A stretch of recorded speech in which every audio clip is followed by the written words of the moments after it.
College, and I'm very pleased to be the discussant on the panel for Conditions Inside, Complicating Labor and Control, Part 1.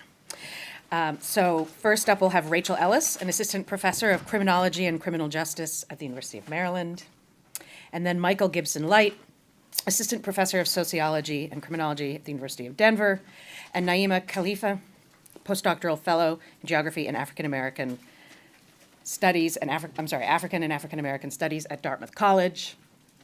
Hold on, Allison. Yes. Because we have to get claps for 9. I know that. I was just going to say and. An incoming professor at Duke. Yeah.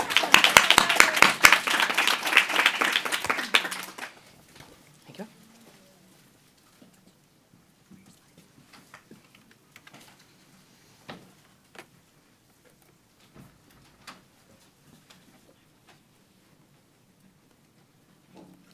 All right, hello. I am Rachel Ellis, an assistant professor at the University of Maryland, and I'm delighted to be here with all of you. Thank you to Dr. Eason for the invitation, as well as the Watson Institute and the Urban Institute for supporting this generative event. So as we settle in with lunch, we are coming off the heels of a compelling and thought-provoking panel about abolition. And as we continue to make strides towards moratorium and decarceration, it remains urgent to address what is currently happening inside prisons. With more than 1.2 million people incarcerated in state and federal prisons in the United States, we need to make practical and policy recommendations for what we can change in the here and now. And I know much of this panel may focus on labor, but I'm going to focus my comments on another very important institution within prisons, that of religion. On March 28, 2019, the Supreme Court of the United States granted a stay of execution for Patrick Henry Murphy of Texas on the grounds of religious discrimination. As a practicing Buddhist, Murphy asked that his execution be stayed until Texas approved a Buddhist spiritual advisor to be present in the execution chamber with him at the time of his lethal injection. In the executions before Murphy, Christian and Muslim men on death row all had a chaplain of their faith tradition present with them in the chamber. But there was no Buddhist chaplain in the Texas Department of Corrections. They could not accommodate Murphy's request.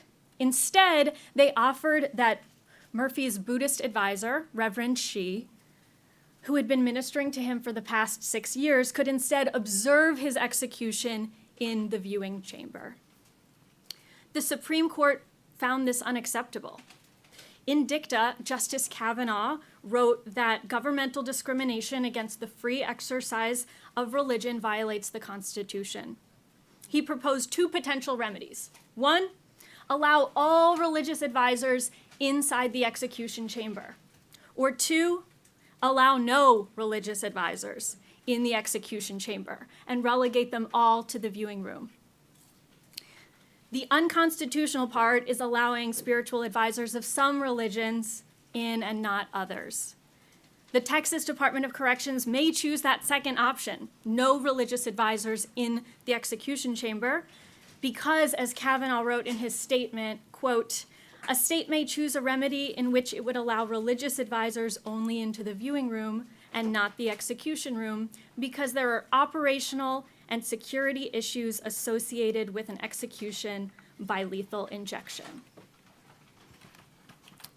5 days later, Texas changed its policy and now relegates all religious ministers to the viewing room and not the execution chamber. This case illuminates the crux of what I'd like to discuss today. It represents the tensions that the state grapples with every day as it confines people. As we know, incarceration is much more than locking up and throwing away the key. As state-run institutions, prisons must attend to the constitutional rights of those locked inside.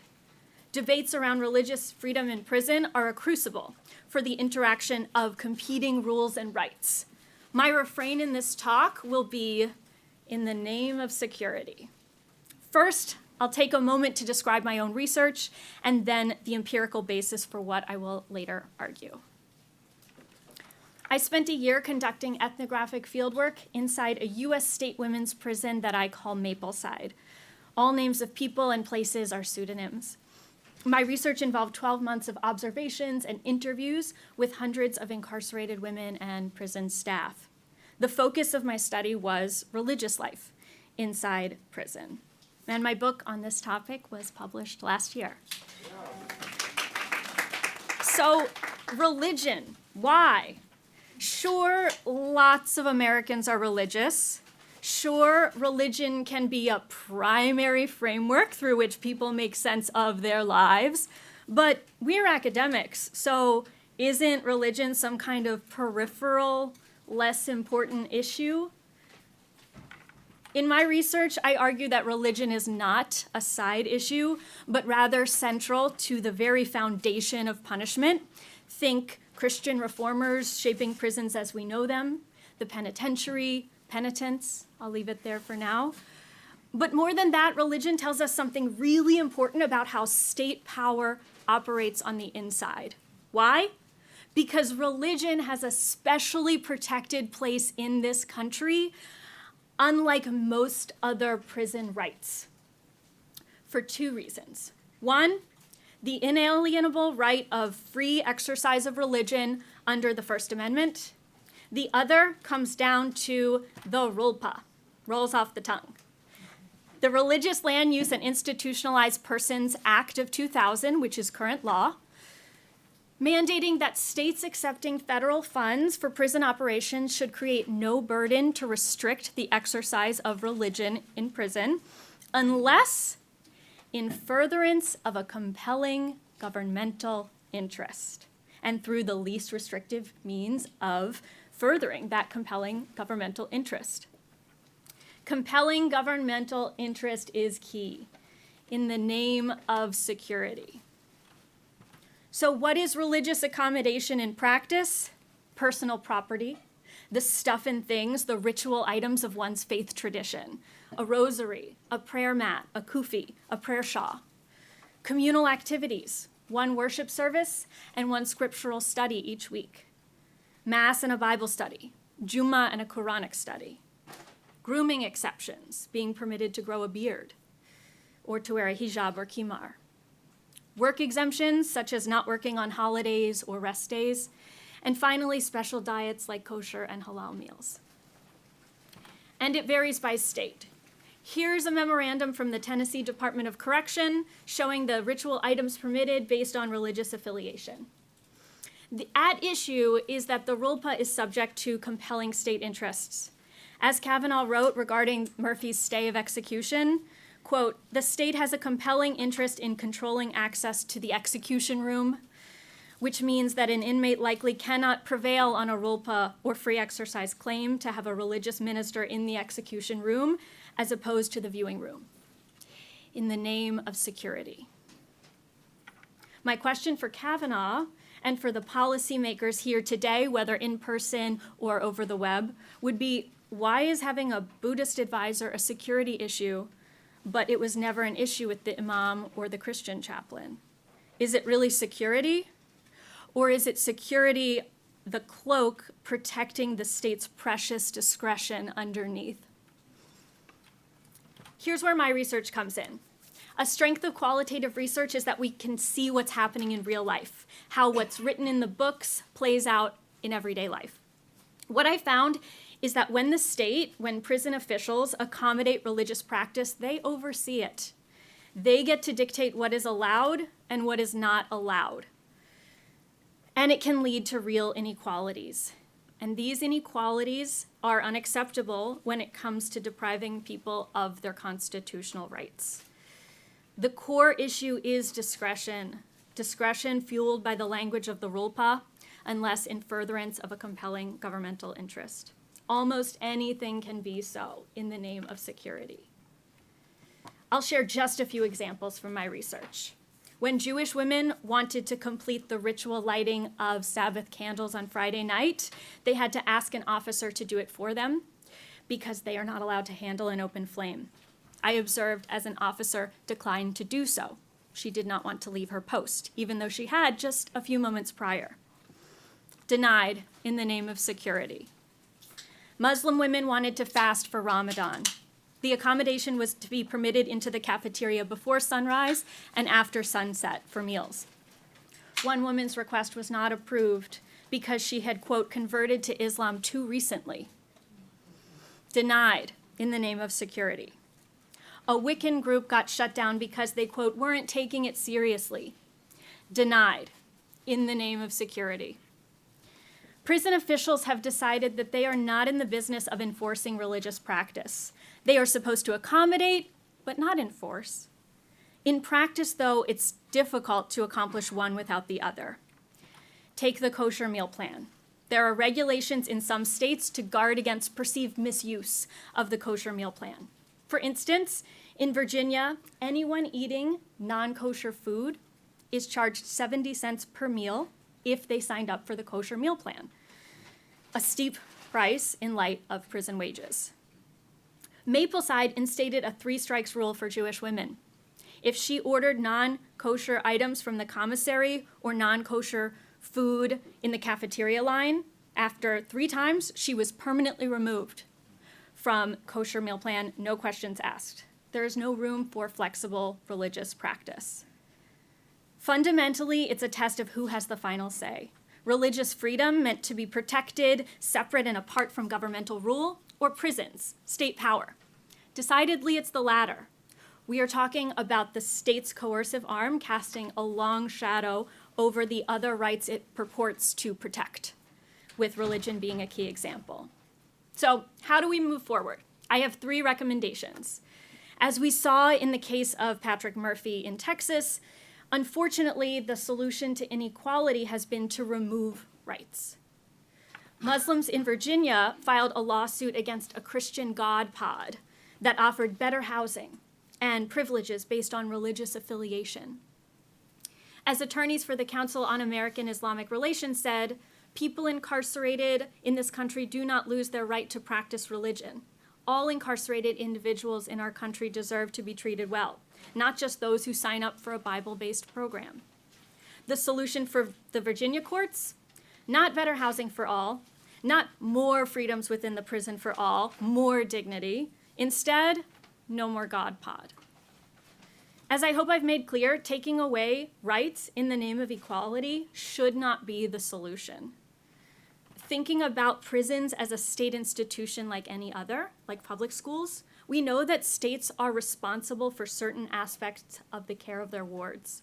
Chipping away at religious rights means chipping away at the few protections available to people in prison. No more of that. We need to better accommodate religious practice by seeking more opportunities for people to practice their faith, not fewer. As a country, we seem to be figuring out how to accommodate religion in public schools without taking away religious rights of students. Why shouldn't we be able to do that for prisons? This is a time in history when the Supreme Court seems to be especially concerned with religious freedom. In a lot of cases, this protection of religious freedom has led to outcomes that are harmful and discriminatory. Is it possible to capitalize in a positive way on this amenability to religious freedom, to bring cases to the courts in a way that could actually benefit incarcerated individuals? A piece of my practical suggestion has to do with the procedural aspect of prison grievances. Usually, people in prison represent themselves in the early stages of filing a grievance of any kind, be it religious or otherwise. They make their case to the internal review board within a Department of Corrections, but as lawyers in the room will know, but most of us lay people will not, it is necessary at that early stage to preserve issues. So for instance, to make the case of religious discrimination, the person incarcerated filing a grievance would need to explicitly state that to preserve the issue in the preliminary stages. One very clear, practical recommendation would be for lawyers to disseminate this information to make sure all incarcerated people not only know their rights, but how to represent themselves in such a situation to be eligible for further appeal stages. The final and biggest solution has to do with prison discretion, tackling my refrain in the name of security. Ultimately, If discretion is carte blanche for the state, that's where we need to intervene. What do we do in other areas where discretion threatens justice? We fight for transparency. We bear witness, and we demand accountability. Prison officials should be held to task when claiming security risk. It cannot be a catch-all. Prisons can no longer be places where bad faith activity goes unchecked. Religious freedom may be a touchstone. Religious freedom is where we see rights being violated on one level. And of course, there are many other levels. There's physical violence and abuse being perpetrated by staff, and that also goes unchecked. Brutality that may be explained away by those in power in the name of security, staff self-defense.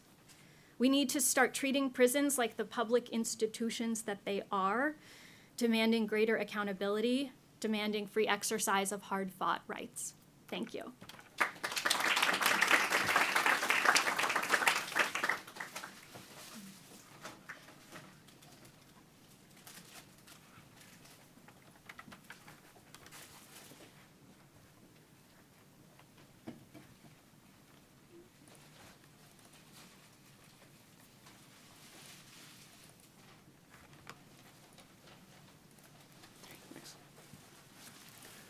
Hi, everybody. Thank you for being here. Hope your lunch was nice. Thank you to Watson Institute, Brown, of course, Urban Institute, and John for inviting us here. This has been incredible so far, and we're only halfway through. Not even, actually, if we count tomorrow. So just proud to be a part of it. So what I'm going to focus on complements quite well what Professor Ellis just discussed, in particular with that refrain of, in the name of security, the state's discretion. But for my part, I'm going to emphasize how this applies and is relevant to the role of labor within the nation's carceral facilities. Nice. The question that sort of guides my thinking on this, and in particular the elements I'm going to present today, is somewhat simple. What do we know about prison labor conditions historically and today, and also what policy lessons can be learned from this? Now, I can only speak for myself here, although I think it might resonate with some of you in the room, particularly the other sociologists. My training as far as being prepared to really delve into policy debates was not so robust. So I did my best, and I genuinely appreciated this opportunity to do that. So we'll see how it goes. But it's my thinking in terms of policy is informed by two studies primarily, one previous and one ongoing. The previous was an 18-month ethnography within a medium security prison that I call Sunbelt State Penitentiary. I spent 18 months there focusing on and really trying to unpack and learn more about the prison as a workplace, which certainly includes the labor of officials, administrators, and staffers on the ground, but my focus really was on the labor of incarcerated folks themselves, and trying to understand how this institution, in addition to being a public institution that should receive full scrutiny along those lines, as Professor Ellis outlined for us, is a workplace, truly, and trying to understand what that meant for the conditions and experiences of those on the inside. And I supplemented my observations with some in-depth interviews, speaking not only to incarcerated laborers, but also some staffers and correctional officers when they would speak to me. You'll notice the ends are a little smaller on those groups. At risk of oversimplifying what is ultimately a full book project and some papers, here are what I think are some relevant takeaways from the work. First, not all prison jobs are the same. Prison labor is far from monolithic. And as a result of that, nor are all imprisoned laborers treated equally. The access that people have in terms of the jobs opportunities that might be available to them behind bars significantly and dramatically impact their carceral experiences, usually not for the positive. And there are various mechanisms at play that help determine where people get slotted into what I think of as a sort of prison labor market or employment system. And those ultimately come down to varieties of capital that different imprisoned people might have access to or may not have access to, which reflects in a dark sense, in a sort of Black Mirror sense, some of the inequalities and challenges of the outside labor market, but of course amplifies and exacerbates inequalities suffered by those who are found struggling to navigate to the top of, if they can, or at least subsist or survive in this employment system. Race, ethnicity, and class largely shape basically who's able to succeed in relative terms within the prison labor market. There is very much so a hierarchy of jobs, and it's a hierarchy in terms of absolutely pay, which can vary from $0 an hour all the way up to several dollars an hour, with most people falling somewhere in between or closer to the bottom of that. But also in terms of conditions and the way people are treated within those workplaces. There's lots more I can say about this, and some of you have already heard me speak at length about this elsewhere. But an underlying challenge here that I just want to emphasize is that these workers, these laborers, while they are workers and vital workers, they're not recognized as employees under the law.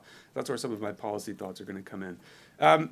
Now, following from that project, I had lots of questions about what we could think of as like the socio-legal roots of the challenges and conditions and harsh experiences, let's say, of today's prison workers. And so that leads me to my ongoing project, which is a historical analysis of essentially incarcerated laborers' efforts to advocate for themselves, to attempt to unionize and secure their rights as not only workers or employees, but truly as people in the eyes of the state and the institution and society writ large. So like I said, this is ongoing, but based on some preliminary findings here, hopefully this can also help contextualize some of my policy thoughts. I prioritize here materials produced by prison union organizers themselves. The time period is situated essentially across the 1970s, because that's when a lot of this labor organizing was happening. It ends in 1979, which is a couple years after a very decisive Supreme Court case, Jones v. North Carolina Prisoners Labor Union, Inc., which effectively established that incarcerated people in the United States do not have First Amendment associational rights. And so after that decision was handed down, many of these organizations ceased to exist, at least in the form that they operated in this time period.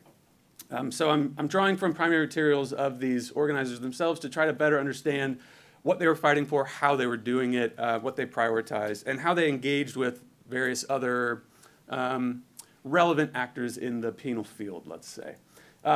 Some preliminary takeaways here. This labor movement, which I frankly had not been aware of at all until I started delving into some of these historical questions, was surprisingly expansive. It reached many states throughout the nation. It began arguably in California, but spread quite quickly, and ended, so to speak, although aspects of it still exist today, ended essentially in North Carolina with that Supreme Court case. The unionists behind bars at this time really exhibited an impressive degree of solidarity across various groups that had often been, let's just say, engaged in tense dynamics, and sometimes at the hands of and encouraged by or facilitated by staffers. But they aligned under what became essentially a sort of rallying cry for the movement, and that is that they are workers in their own right, and part of what they argued was their own class, which they referred to as the convicted class. Part of the working class, but also in very important ways distinct from it because of the undue challenges that they face as workers and as prisoners. They also had a lot of surprising victories, but perhaps not surprisingly, also were met with some reactionary fervor by some other labor groups. So while prisoners were attempting to unionize, correctional officers' unions, as other scholars have already outlined, were really, they were running at full speed already at that time. And so essentially we had like a labor struggle that I'm beginning to argue through this ongoing work played a very large role in what we now recognize as the emergence of mass incarceration. These prison labor organizers and activists and other allies inside and outside of the bars were in many ways the last defense against the punitive excess that we see today. Okay, so those are the two studies that are going to inform the rest of what I'm going to talk about here. And I'm going to attempt to continue in the vein of Professor Bell and thinking about different policy efforts as, while arguably or ostensibly in some cases reformist reforms, very much important steps on the path from here to there. So how does this work inform this? Well, I want to give us hopefully some guidance in terms of thinking about things we might prioritize on those steps between here and there. And I want to begin with this. The reversal of that Supreme Court decision is dramatically important for incarcerated laborers, who, by the way, make up the majority of incarcerated people. So about 2/3 of people in the U.S. today still engage in labor and on any given day as a facet of their punishment. returning their right to actually associate and to advocate for themselves on their own behalf as workers and, again, as humans under the law is vital, I think, to any ongoing efforts at improving the realities of current conditions on the inside. Now, in addition to that, though, there are still, I mentioned some of these groups fell apart after the passage or the handing down of that ruling, but others sort of changed forms or evolved into new organizations, and there are some very active efforts to organize in less traditional ways behind bars, so I also want to elevate that. Perhaps most actively, a branch of the IWW, referred to as the Incarcerated Workers Organizing Committee. They can't call themselves a union, so they call themselves an organizing committee, is doing a lot of really great work, like boots on the ground style, at representing and helping to organize and coordinate workers behind bars today. So I think that's also, while we seek to make legal and policy-oriented changes, also supporting those sorts of groups and many others, some of which are listed here, is crucial. And also, I want to I want to highlight here a quote from Jessica Mitford, who's a 1970s activist and author, who writes that the prisoners' union movement is no modest reform proposal, no effort to gild the cage. By striving to establish the rights of prisoner as citizen and worker, it seeks to diminish the distinctions between him and those on the other side of the walls. In a profound sense, the ultimate logic of such a movement is abolition, for to the degree that those distinctions are obliterated, to the same degree the prison is stripped of its vital functions. This will orient the remainder of my thoughts. Okay, first, or second, I should say, we should abolish slavery and forced labor, what is sometimes euphemistically referred to as forcible prison labor. I mean, basically full stop here. The folks in this room and many online, I'm sure, are familiar to some degree with the exception clause of the 13th Amendment to the U.S. Constitution. There have been some recent but very important changes at the state level, including my own home state of Colorado, which was the first in 2018 to remove the exception clause from its own state constitution, rendering the forcible labor of incarcerated folks as no longer acceptable under the state. It should also be noted that Rhode Island never had that exception clause in its state constitution, which is quite nice.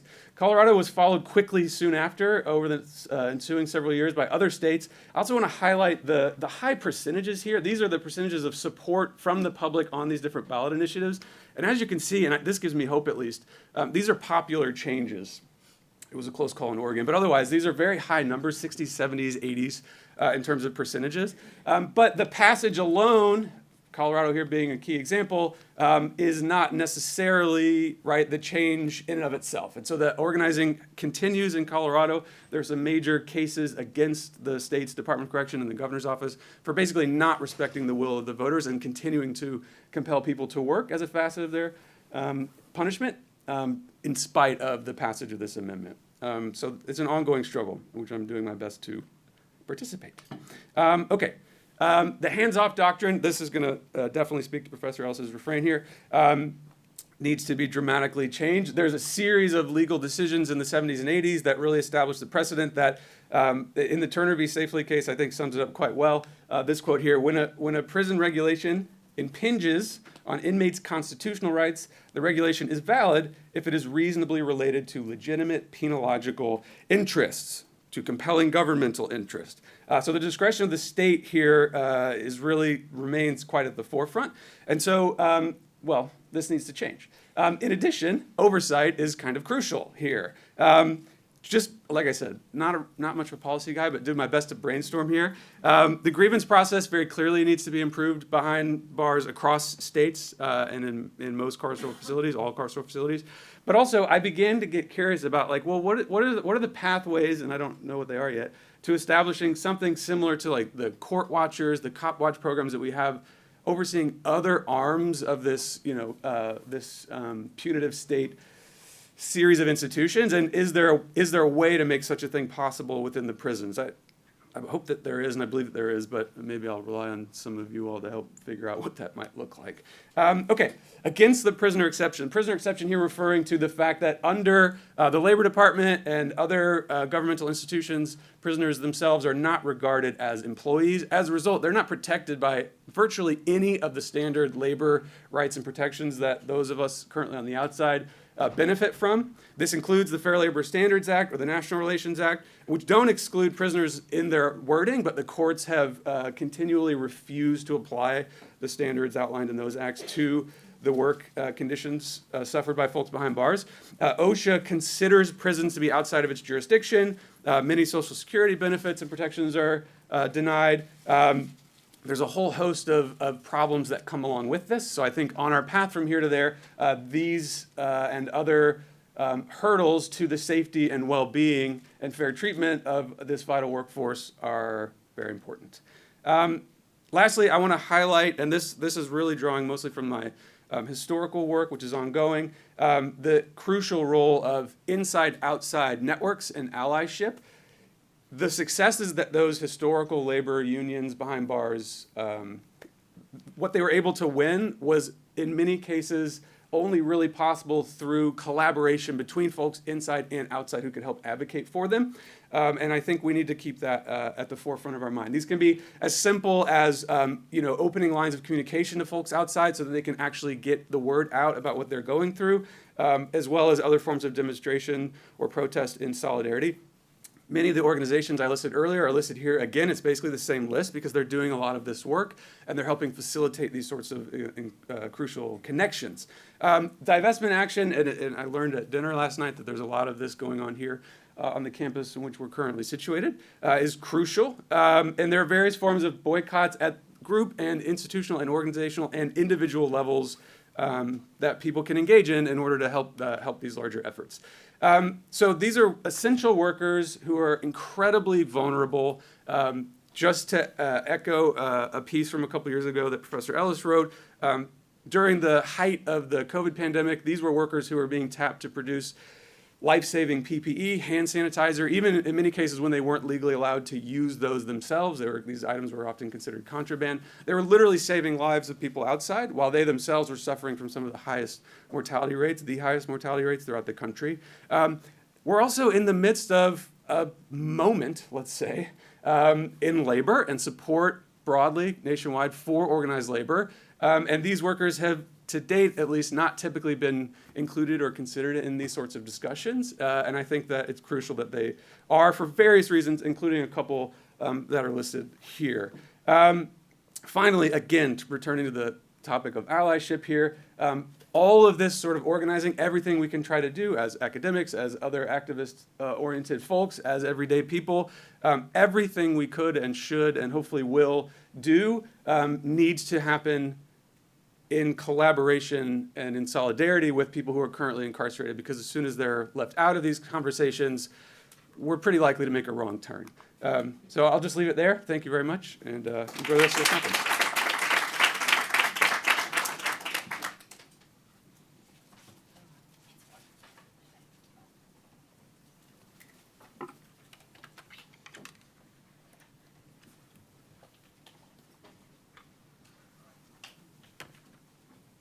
Okay, I don't have a PowerPoint because I'm irresponsible. But I do have what will hopefully be a good presentation. And I'm going to time myself if you want to take a little break. Okay. So hello, everyone. And Ethan, thank you so much for having me. I really appreciate you. My name is Naima Kahaifa, and I am a human geographer specializing in labor and carceral geographies. I'm also a self-appointed honorary sociologist, aspiring abolitionist, novice storyteller, and most importantly, a September Virgo. So in a broad sense, my research focuses on the process of correctional workforce integration in New York State. And while I know we're here to discuss policy implications, which I'll get to, I have to acknowledge the surprising dearth of scholarly inquiry into not only the carceral state's motivation for integrating the correctional workforce, but also the significant impact that integration policies had on prison culture and the larger process of penal state restructuring. So I frame this discussion of my research and policy implications around prison reform of the past and what it can teach us about the contemporary conditions of the carceral state. So my research agenda really kind of started to take shape when I was reading a book called At Work in the Iron Cage by Dana Britton. And in this book, there was a chart of census data that was really kind of peculiar to me because it showed the demographic makeup of the correctional workforce over time. But what it showed was that prior to the early 1970s, the correctional workforce was rather homogeneous, being made up of mostly white men. But during the early 1970s, we start to see this shift, and for the first time in history, significant numbers of Black and Latinx individuals and also women were joining the correctional workforce. And I wanted to know why, because nobody was asking why, so I figured I'd be that person. So at that point, I knew I needed to focus my attention on the socio-political climate surrounding prison reform around the 1970s to assess the contemporary processes driving prison reproduction. And what I found was that national trends towards correctional workforce integration were heavily influenced by the Black social movements of the 1960s and early 1970s, so including, of course, the Civil Rights Movement, the Black Power movement, but most notably in this case, the prisoners' rights movement with the infamous Attica Prison Uprising of 1971, marking the peak of the latter and a pivotal moment in the history of prison reform. So the Attica Prison Uprising of 1971 occurred in Western New York State, my home state, and it was a key component of the process of correctional workforce integration. So this uprising was a violent 4-day standoff between prison officials and the incarcerated men of Attica who called themselves the Attica Brothers. So the uprising ended in the deaths of 43 people, 32 incarcerated men, and 11 prison personnel. And the state-sponsored McKay Commission determined that 39 of those 43 deaths were the result of state gunfire during the state retaking of the facility. So this particular event represents the dramatic climax of decades of racial tensions between the predominantly white male correctional workforce and the disproportionately Black and Latinx incarcerated population, as the uprising occurred in response to the dehumanizing mistreatment they faced by the hands of prison personnel, but also supported by the state prison bureaucracy. And although public outrage over the gross mismanagement of the retaking played an integral role in pressuring the state into prioritizing prison reform, the Attica brothers themselves also seem to have had a significant influence. Because prior to the state's retaking of the facility, during the negotiations between the Attica brothers and prison personnel, the brothers made a list of demands, many of which the prison commissioner at the time, Russell Oswald, agreed to in writing. And one of those demands was that the state institute a program for the employment of Black and Spanish-speaking correctional officers. So I compiled a list of federal and state documents on corrections published from the late 1960s to about the early 1980s. And I conducted a content analysis that revealed not only did New York State prioritize correctional workforce integration, but this trend was indeed national. And my parents were recruited into the New York State Department of Corrections as part of that effort. So now that I kind of understood why correctional workforce integration occurred, I wanted to understand what type of impact it had on the correctional environment.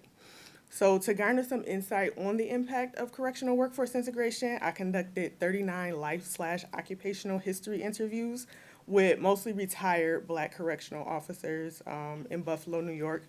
And most of these officers were recruited in the 1980s, with small groups joining in the previous or following decades. My interviews ranged between 1 to 4 hours. Those 4-hour interviews were really hard,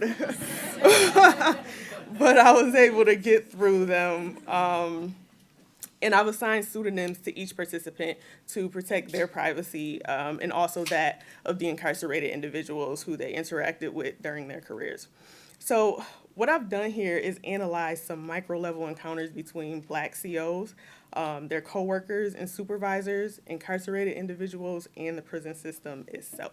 But today, I'll focus on encounters between my research participants and incarcerated individuals to highlight some of the intersectional solidarities that emerge and shed light on the intricacies of prison space and correctional work culture. So in my work, I situate correctional work culture within a concept I've termed the invisible divide.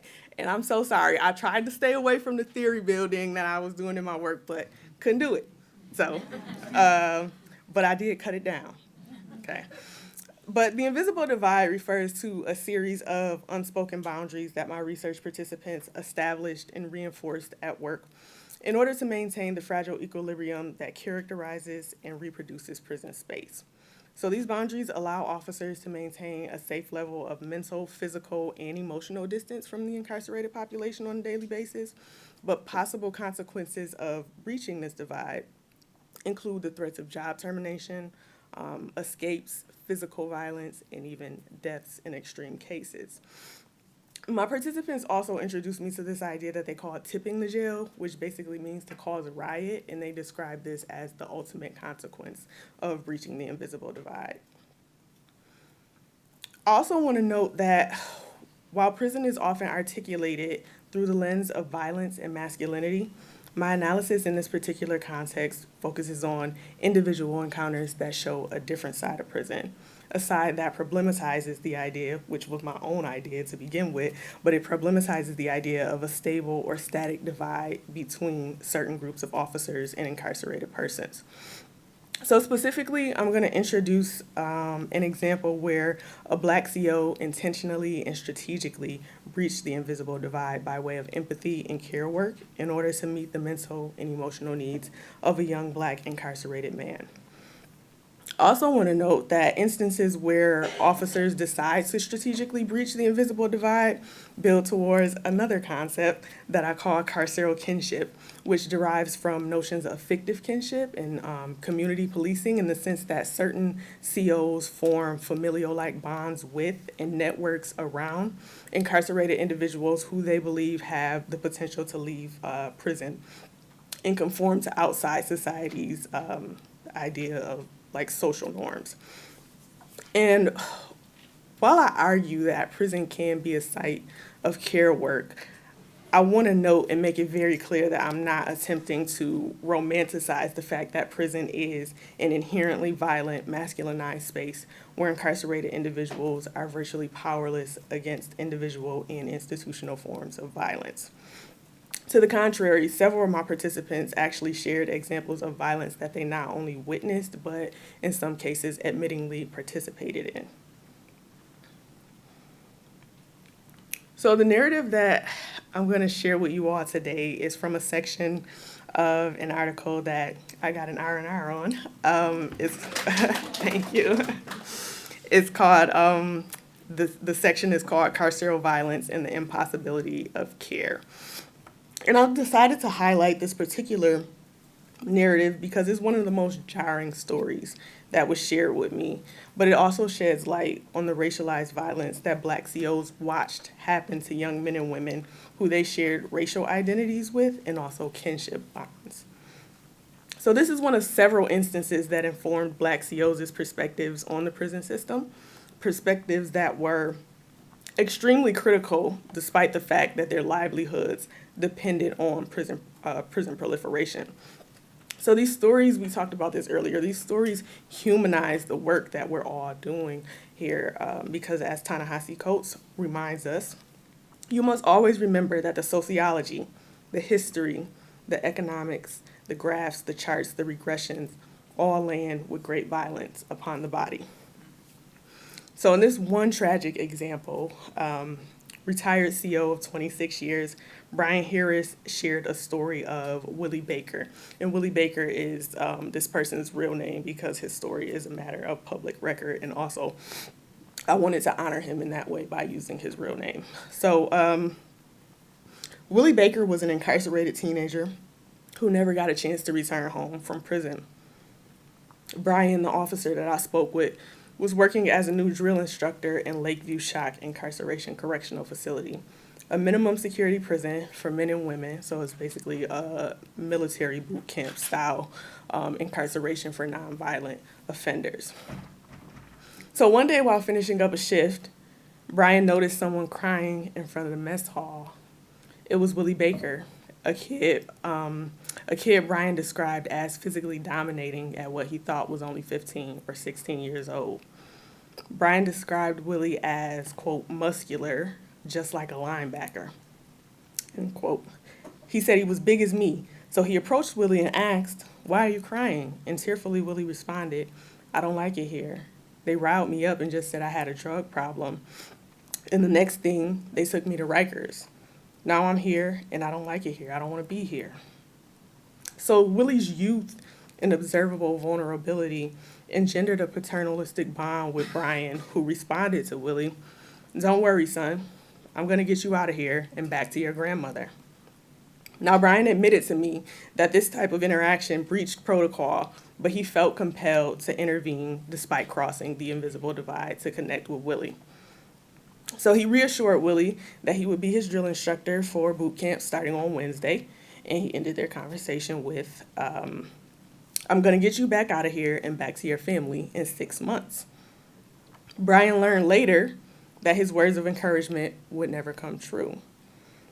When he returned to work on Wednesday morning, colleagues informed him that an unusual incident had occurred on his day off, and he was to report to a conference room immediately. When he arrived, the tension was palpable. He shared, "When I got in the conference room, all the black drill instructors were on one side of the room, and all the white drill instructors were on another side of the room. So I'm like figuring out what's going on here. So I find out that they had killed one of the inmates." Sadly, it was Willie Baker who his co-workers killed. And according to the Buffalo News, an autopsy found the teen, a New York City native, died of strangulation from swallowing dirt while lying face down in a work area and from having his shirt tangled around his neck. The confrontation occurred when Baker allegedly created a disturbance during breakfast. Now, Brian told me that it was a case of mistaken identity and Willie actually hadn't done anything wrong. But Brian went on to compare Willie's death to that of Eric Garner, as Brian's experience as a black man in society shaped how he interacted with black incarcerated men in prison. Brian viewed Willie like a son because of his empathy for the black male experience, and he concluded Willie's story with a poignant quotation sharing, "We're the enemy, and that's how they treat you inside the prison. You're not an American, you're an enemy." So Brian's profound sentiments exposed the deep-seated tensions that black COs can experience working in a crucible of racialized violence. Brian's emphasis on the we and we are the enemy is significant because race, gender, and empathy transcend the traditional roles of COs as state authority and incarcerated individuals as state wards. So while my idea of carceral kinship puts prison space in a lexicon of care work, forced confinement remains inherently coercive, complicating the intersections of care and carcerality. And despite benevolent intentions, COs reinforce state power through the calculated practice of carceral care work that paradoxically reproduces violent institutions in larger carceral geographic landscapes. So indeed, care and violence exist symbiotically, working towards controlling incarcerated individuals and reproducing prisons.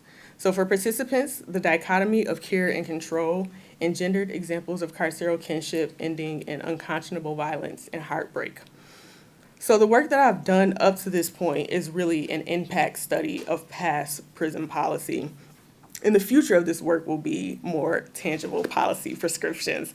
But for now, my overarching recommendation is that scholars, activists, and policymakers include people who have actually existed in prison, in these carceral spaces, in discussions of prison abolition, because their critical perspectives arguably fall within what I would describe as an ethos of abolition.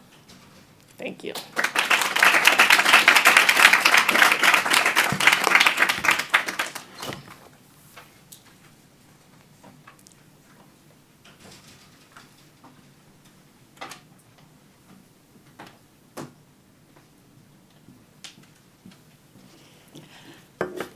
Thank you very much to this panel.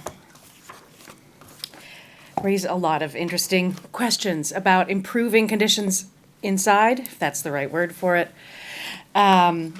And in a way, they do so by trying to connect what's happening inside prisons to other classic social institutions, religion, work, and family, and show the way that access to rights doesn't always produce the kinds of results that we want in those realms, or that treating what goes on in prisons as part of other social institutions, like religion, work, or family, are also limited in the ways that they can improve conditions.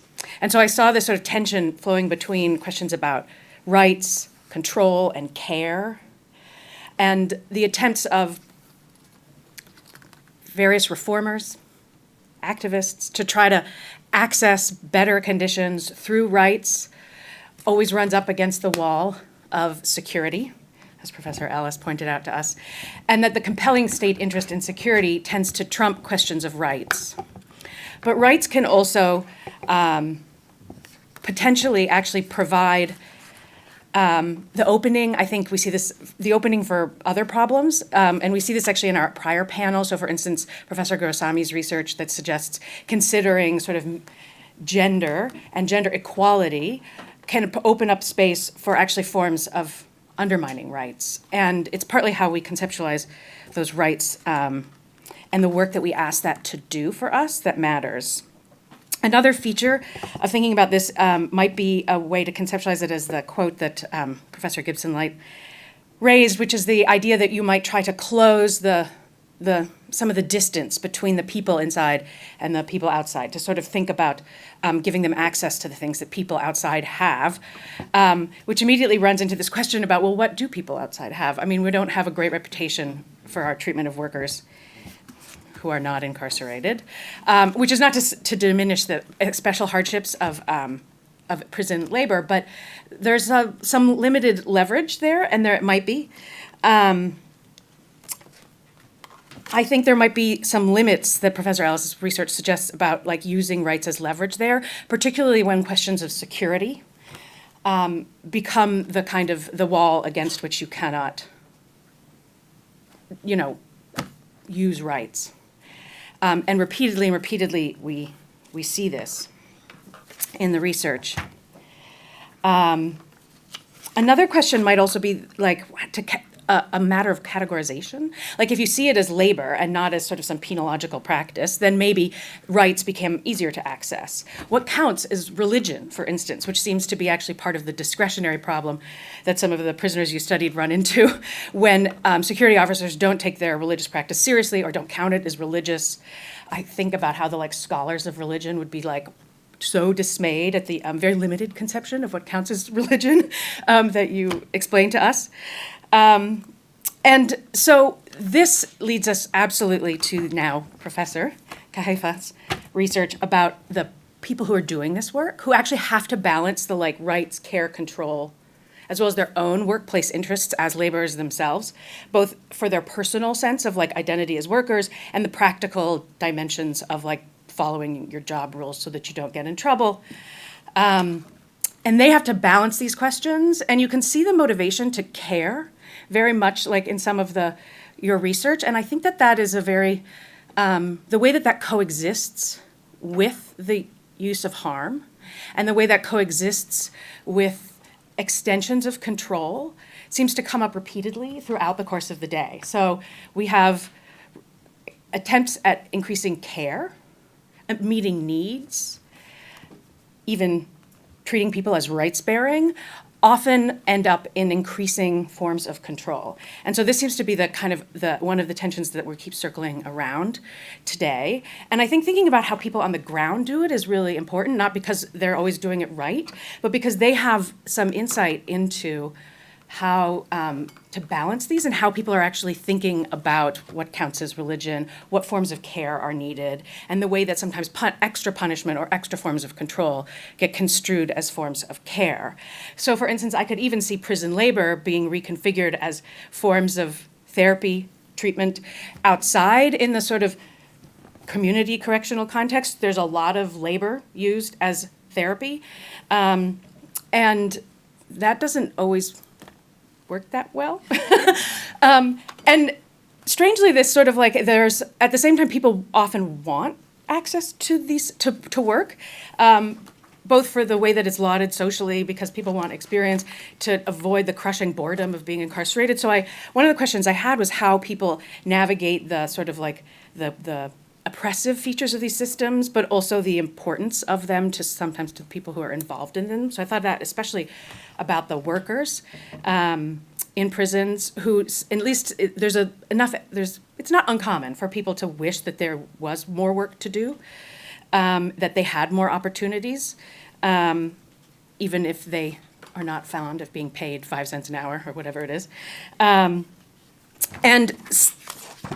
Similarly, I think the question of how the workers engage these questions of care and rights and control is something that we probably should think a lot more about, because ultimately, you can change the policies and legislation, but there's a kind of discretion that's both built into the structure of jobs, but also into the sort of culture of work in places that can make exceptionally punitive forms of treatment appear as control.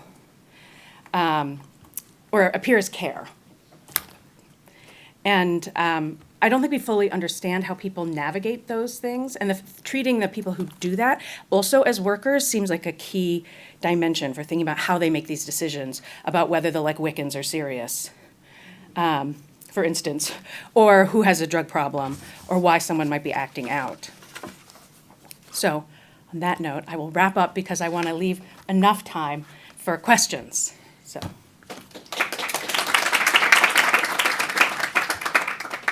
I'm gonna take precedence. Nathan's gonna take the other, I think Brian had his hand up first, Nathan.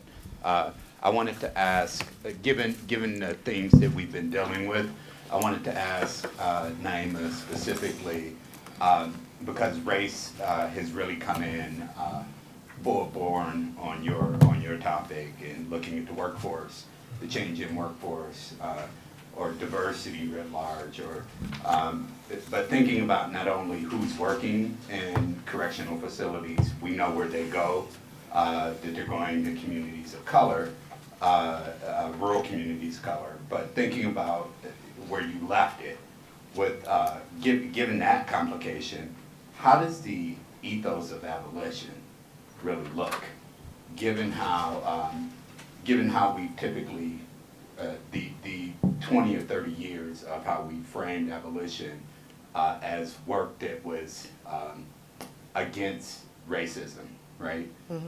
Because it's an issue that Black people are simultaneously oppressed by prisons, but we're also the agents. We're overrepresented more than any other group in terms of being oppressed and being agents of the oppressors. So how does the ethos of abolition look for you, given that complication? So, yeah, thank you, Eason. I was a little nervous about what you're going to ask me, but yeah, it's a great question. Well, so I look at this in terms of the labor market and what else is out there. So all of these officers that I talked to, I was listening to some of the questions from earlier. One of the questions that you asked, and in that you brought up this idea that nobody really wanted these jobs. Nobody that I talked to was like, I grew up wanting to be a correctional officer. Like, this is what we're going to do for generations. It was, we live in a post-industrial city. We had high school diplomas, we had kids, and we had responsibilities. So we went into this prison system that was actively recruiting us through this. Like, I know we talk about the school to prison pipeline, the poverty to prison pipeline, but there's also this like unemployment to prison pipeline that I'm exploring. But if we take out the fact that they did these jobs because they didn't really have any other options and just look at their ideologies, they hate the system as much as everybody else.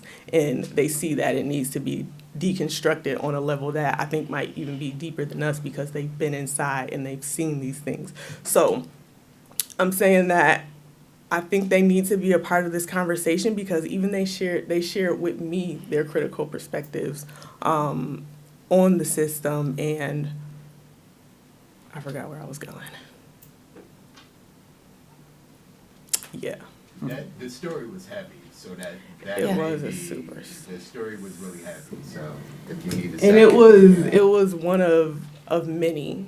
And I agonized over the way that I was gonna tell this story and talk about the violence that they shared with me. At one point, I was using real names. I was asking people, "Do you want me to use a pseudonym or your real name?" But I had this one interview where this guy was telling me about stuff that he did that really sounded illegal. So I was like, I'm using pseudonyms for everybody. And I reminded him, like, this is being recorded. So the social scientist in me was like, yeah, this is great. But also the person in me, like, listening to this man laugh about physically abusing people and kind of trying to implore me to join in on it as a joke was really difficult. So yeah, the work is heavy. Yeah. The work is super heavy. Thank you for the answer. Thank you. So my question is really aimed at the entire panel, and it's in thinking about the different projects that you've undertaken as a matter of public policy. I was wondering if you considered framing or thinking about these various policies with respect to the UN principles and guidelines on how prisoners are supposed to be treated, because they lay out a set of beliefs that have been adopted and proclaimed by the General Assembly under Resolution 45/111 back in December of 1990. And I want to call out a couple of those principles. And the first is that there should be no discrimination on the grounds of race, color, sex, language, religion, political or other opinion, national or social origin, property, birth, or other status. But then it goes on to say, in the case of Professor Ellis's work, it is, however, desirable to respect the religious beliefs and cultural precepts of the group to which prisoners belong whenever local conditions so require. And later on in that declaration, it goes on to say, conditions shall be created enabling prisoners to undertake meaningful remunerated employment. And so there are already guidelines that are out there as matters of public policy. And it's, I guess my question to you is, how can you leverage what's already in existence to compel states and the US government to do what's right and in the best interest of human rights, or generally? Yeah, that's a really good question. Good recall on that.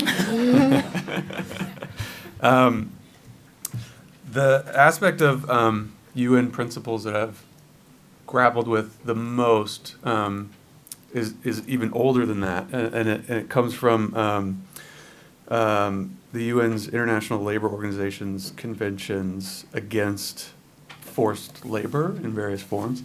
The first of which I believe was adopted in the 30s, and then there was a follow-up in the 50s. And it outlines very explicitly essentially what does or does not count as forced labor, and includes like some very specific language regarding compulsory labor in prisons. That absolutely, the description is absolutely what prison labor in the US today looks like, almost without missing any of the bullet points. The fascinating thing, however, is that the US did not ratify that. And then the follow-up convention in the 50s, the language of it effectively just reaffirms the commitment to those standards by the nations that had originally signed it. And the US did sign that one, but since they hadn't signed the original, it feels like this weird loophole thing where they're saying, like, we still agree to what we previously agreed to, which we never agreed to. Anyway, so it's a whole mess. So that's something I've thought about quite a lot. And the pessimist in me, especially with those particular conventions in mind, leans towards it doesn't seem to matter, and it hasn't historically, and it has a lot to do with, well, many things, but one of which happens to be also, I think, the U.S.'s role in the United Nations and the power that comes with, Security Council seat and everything else. Essentially, we're in a position as a nation to sort of get away with, like, picking and choosing, and even redefining, like, on the fly what does or doesn't count. But that said, I do think that your question also gets to, like, the value of not only the forms of allyship I was talking about, like at individual and organizational levels between people inside and people outside within this country, but also like there are large mass, international efforts that look very similar to abolition and other efforts in the U.S. that I do think we could be better about, like, engaging directly with and being a part of. And maybe those UN resolutions and other similar conventions are worth considering in that regard as well.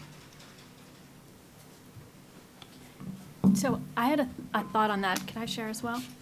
I love that question, and I feel that those thinkers in the UN are much better at describing policy in a way that's palatable. And so I love that idea of taking what's already in place rather than trying to reinvent the wheel. And at the same time, I think the UN also has a recommendation in place to not use the death penalty except in the most extreme of cases. And we know the United States does not abide by that either. And so, and what I hear from the guidelines, the principles that you shared, is that there's the idea of no discrimination, and it's desirable to respect those rights, but it still gives that space for the cloak of discretion, the idea of security risk as a catch-all.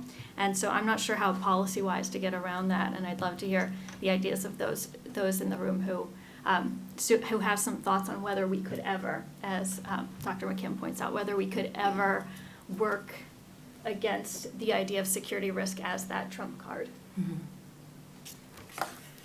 Ruben? So I had questions for each of the panelists. I'll go real fast. But for Professor Ellis, I just wanted to hear you talk more about the relationship between punishment, criminal law and criminal punishment and religion.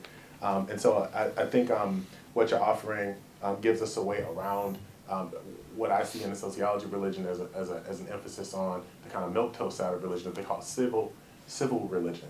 But your discussion, like, that's not civil religion that we're seeing, in the law and as expressed through criminal punishment, and it makes me wonder on what the kind of religious ethic, ethos, the morality that seeps into what's happening in criminal punishment might tell us about the nature of civil religion itself. So that's part one, and then two really fast.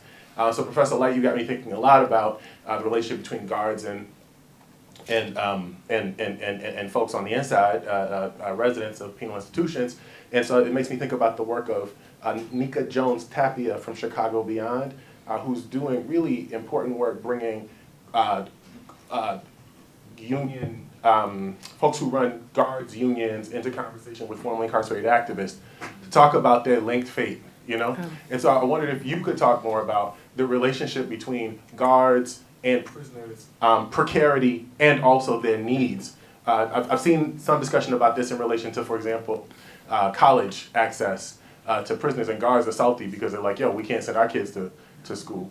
And then, Professor Kaifa, your thoughts on care, just really profound thoughts on care work to me. So I am thinking about Michael Walker's work. So he writes this beautiful book, but also got this great article in AJS. And one of the things that he shows in that book, but he doesn't spend a lot of time on, are the ways that like gendered expressions of care on the inside don't follow, just as you said, don't follow the ways that we think about care. So dudes are braiding other dudes' hair, they're sitting between each other's legs, they're cooking together, there's community soups, this kind of thing. It's really powerful, really quite beautiful. The question about, though, expressions of care on the lips of these officers that's standing out to me is, I wonder, is there a role to think about things like cultural scripts in this moment? So is this officer saying what black people say after Eric Garner gets choked? You know what I mean? Gets murdered. So how do we think about? And also, there's like this kind of preachy pontificating I'm doing right now that folks tend to engage in when they're in a position of power. And I wonder how you think about, I guess, the reporting of care and the role of something like a cultural script, and the ways in which those expressions of care break, the ways we think about gender, for example, and how relations should work on the inside. We had one last question. Would- I think each of them have a minute to answer, and we'll be 5 minutes over. Okay. Yeah, so really quick question. This is for Dr. Kaifa. I really enjoyed your Thank you. presentation. Quickly. But one of Hello? Okay. So one of the questions I have is, I think increasingly what I'm hearing the last couple of years from folks at correctional institutions, both like folks that are in prison, but also some of the guards and administration, is that there's a shortage of labor for correctional officer positions, right? And increasingly there's less of a pool to pick from. Folks are actually not, applying to those jobs anymore for a lot of different complicated reasons. But at the same time, right, that also puts the folks on the inside in a really dangerous, precarious position sometimes, because the solution is often just keep everyone in their rooms. So I guess I'm asking for a little bit of speculation on like what to do there, right? Obviously not keeping people in their rooms, but then there's also like safety concerns with that as well, not having folks actually employed at the facility, and even having some of the people inside act as pseudo correctional officers, right? So Yeah. we each have 45 seconds to answer. Okay, yeah, thank you for that question. Should I start with, which question should I start with? You pick. Okay, I'll start with this one since it's fresh in my head.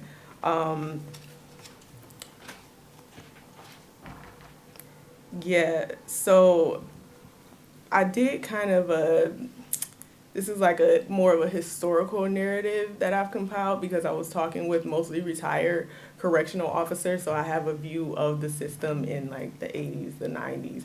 But what I think is what is happening is that we're gonna see a shift again, and we're gonna see a downward turn of folks of color working in corrections. And that's also a systemic component to that, because historically, people of color have had difficulties passing the exams, the civil servant exams. So Black officers would host these classes where they helped aspiring Black correctional officers prepare for the exams, but a lot of times they fail the psychological exams. And also we see sort of a different discussion around mass incarceration, where people don't want to touch that with a 10-foot pole, especially people of the younger generation. So I think that's what we should look out for, is the changes in the demographic shifts, and kind of, I would have to do this work all over again to kind of understand these contemporary ideas yeah, that'd be an interesting project. Maybe you should do it.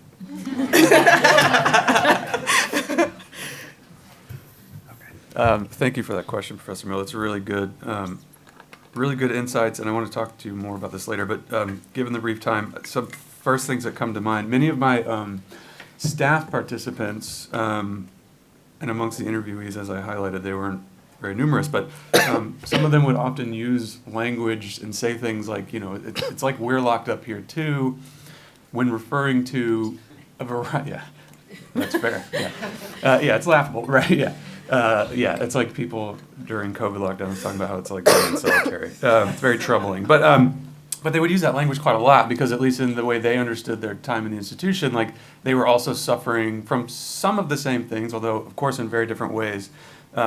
That some of their wards were suffering through.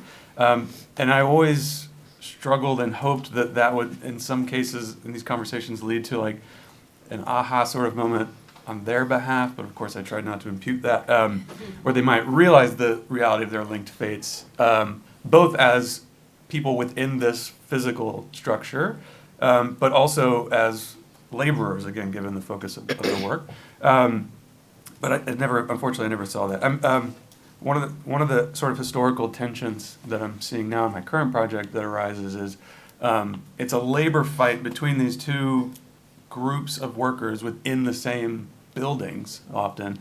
But what they're fighting over tends to be articulated as, especially by the officers' unions, as who controls the prison. And so a lot of the public sort of facing discourses they would articulate would be like, we can't let prisoners unionize, they would say, because they're taking the power away from us. And that, I think, continues today to shape how many people think about it.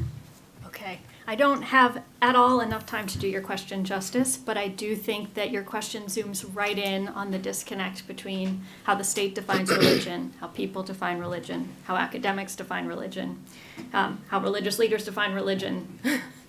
And who gets to decide is who has the power in that space and in that context. And I'll just share briefly that the solar eclipse is coming up on Monday, and it's going right over the state of New York in a certain area where there's a prison. And there was an incarcerated man who filed a request that based on his religion that was a science-oriented religion, that he be permitted to watch the eclipse. The New York Department of Corrections director decided, oh no, it's going to be a security risk to have everybody out there when we have this profound human experience of watching this total eclipse. We couldn't possibly have people incarcerated experience something like that. So we're doing a lockdown. That's why I can't advise my students. And so this one man who requested to view the eclipse for religious reasons will be the only one in the prison to be permitted in the yard to watch that eclipse. So to me, that shows the profound power of who gets to decide what is religion, what rights are available, and the state trying as it might and constantly grappling with that tension. And in this case, religion is prevailing over security, but usually it's the other way around. Well, let's have a round of applause for our panel.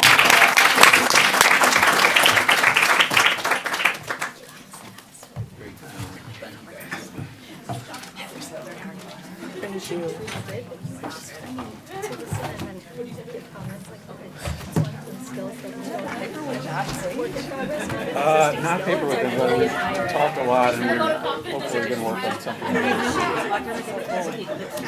I know. I can tell from his. Well, I don't know.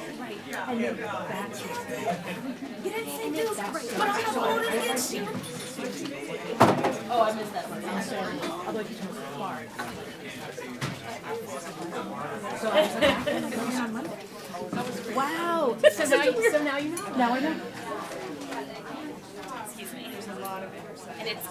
Ivy, yes. Hi. Nice to meet you. Ella was on emailing me like, can I fiddle with it a little bit more? No worries. I'm glad that worked out.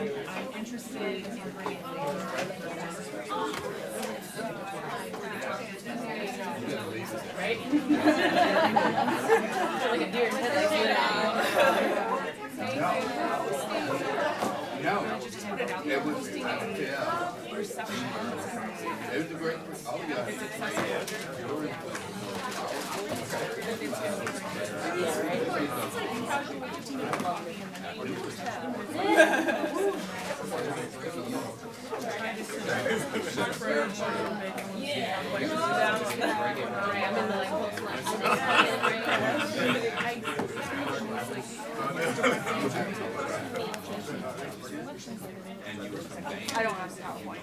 Perfect. It's easier for me. But I have both of yours pulled up, so that sounds good. Fiddle with it for a second. And we have seen the beat time signaling, so everybody gets 15 except for the discussing. Oh, so there. Yeah, you're great.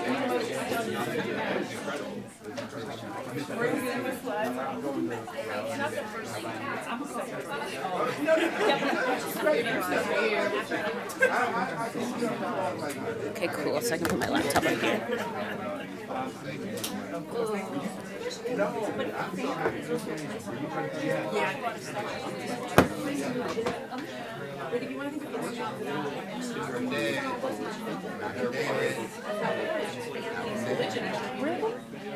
Yeah, Ruben's going to be on this panel, I think. Yeah. Yeah. He's right there. Any questions? When we get in 3 or 4 minutes, when we reconvene, Ruben Miller is going to be the discussant.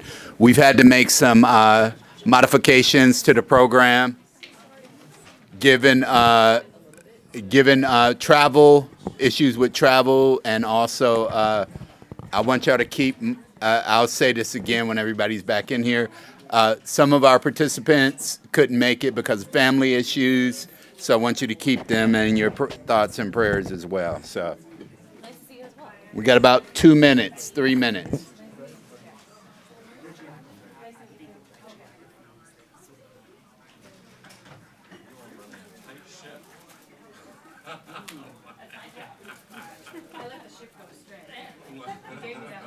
I know, it's okay. You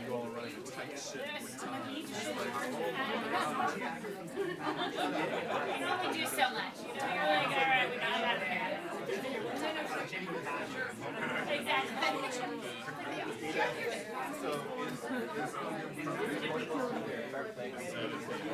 that's right. I gotta make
Okay, everyone, let's take our seats so we can reconvene.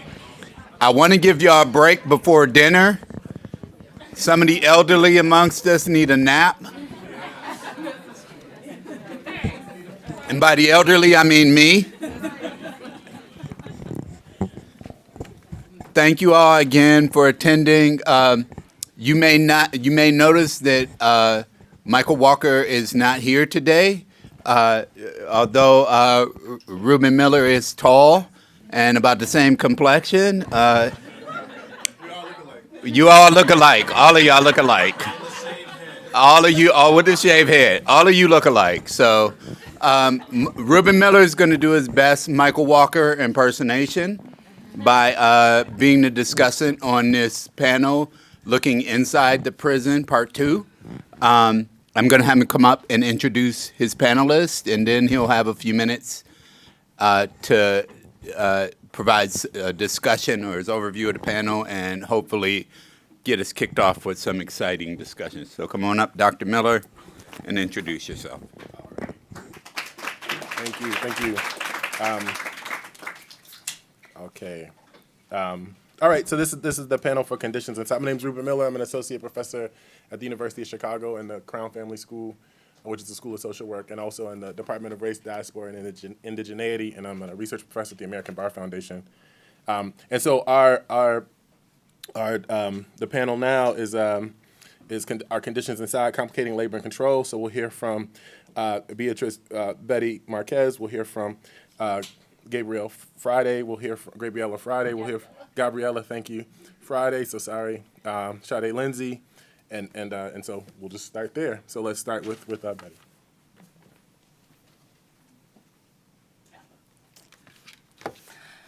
Good afternoon, everyone. Thank you so much for having me here, Dr. Eason, for always thinking of me and everyone in this room. So I am an assistant professor at the University of Connecticut. I specialize in sociology and Latino studies. My work focuses on immigration detention. And before I focus in on a little bit of the nitty-gritty of immigration detention, I just want to explain a little bit of my background. So I came to the United States when I was around 6 years old, undocumented. I still very much remember my story of coming in to the United States. And so growing up undocumented until the year 2001 meant that my life very much was about being scared of authority, being scared of talking about status.